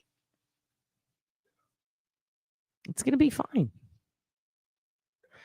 Unfortunately, though, they answered wrong, and these people are finicky. It's Massachusetts. They've got, if they're not corrupt, who will be? If they're not out there fucking you, who's going to fuck you? Where's Sylvia? Where's that lady who wanted to get fucked earlier? Send her here. He saw the baloney folds. Timu Mom, thank you for joining. Thank you for becoming a YouTube member. Glad to have you. They answered the questions wrong. They should have let Alan do it. Way down yonder on a Chattahoochee, never knew how much Judge Bev meant to me. That would have been great. We could have fucking been something, but we wasn't. Could have done some shit. Could have talked some shit. Could have made an album. could have been us, but you playing. She's my Montoya on the beach. Bev is my Montoya.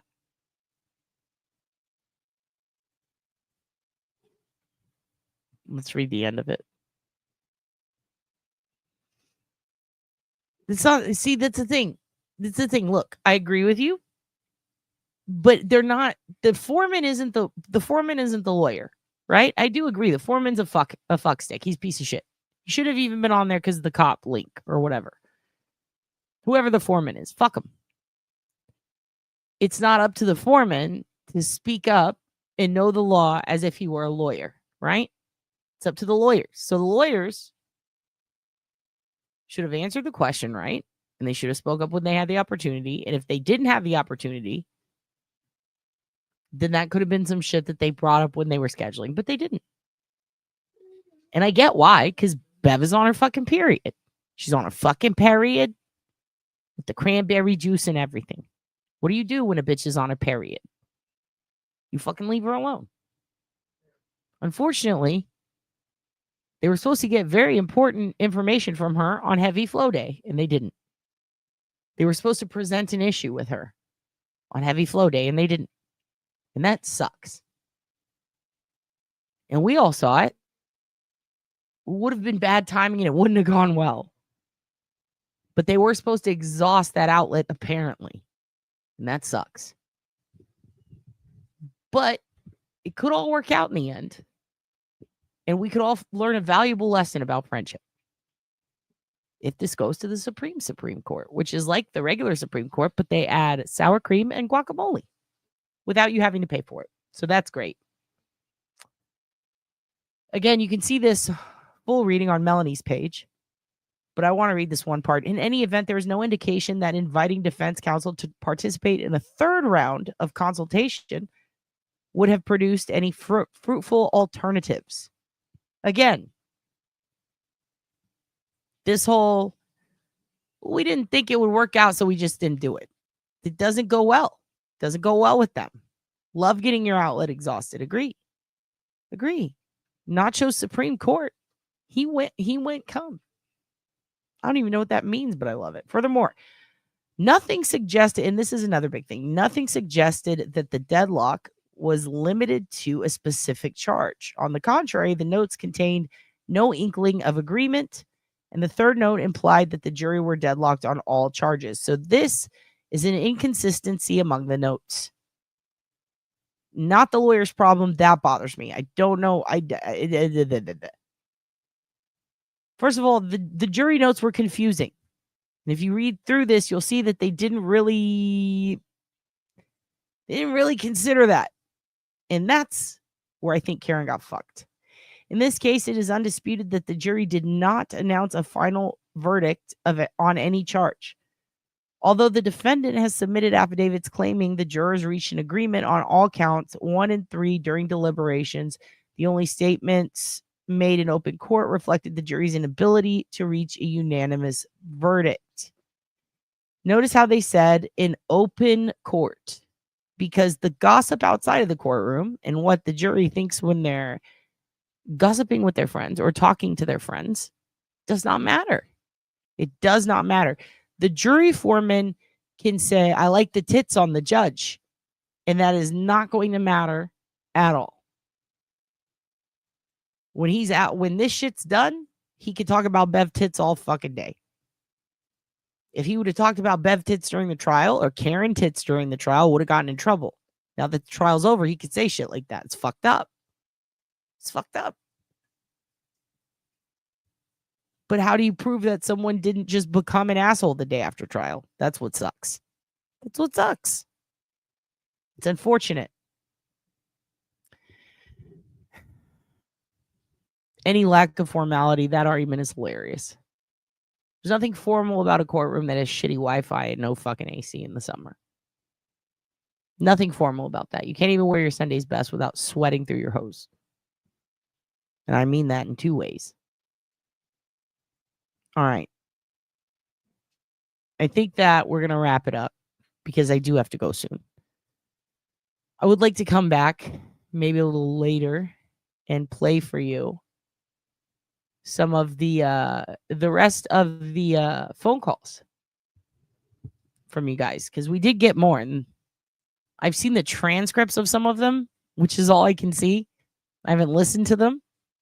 The transcripts obviously do some sort of auto integration with AI to scoop up what you're saying, because a lot of them don't make sense. They misread the words or misinterpret them.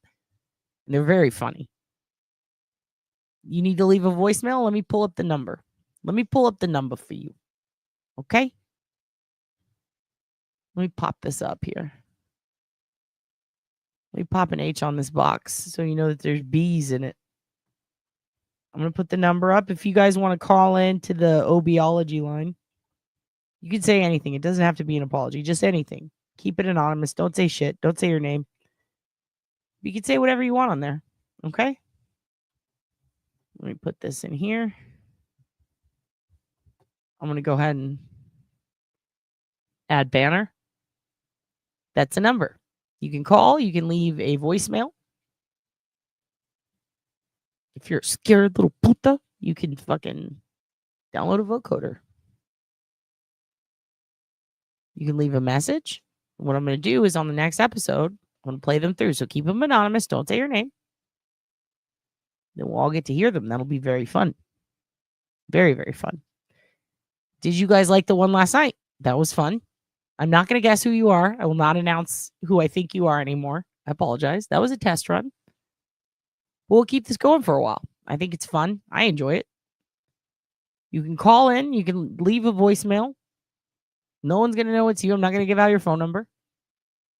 It was fun. You liked it. Turd liked it. We're keeping it. End of story.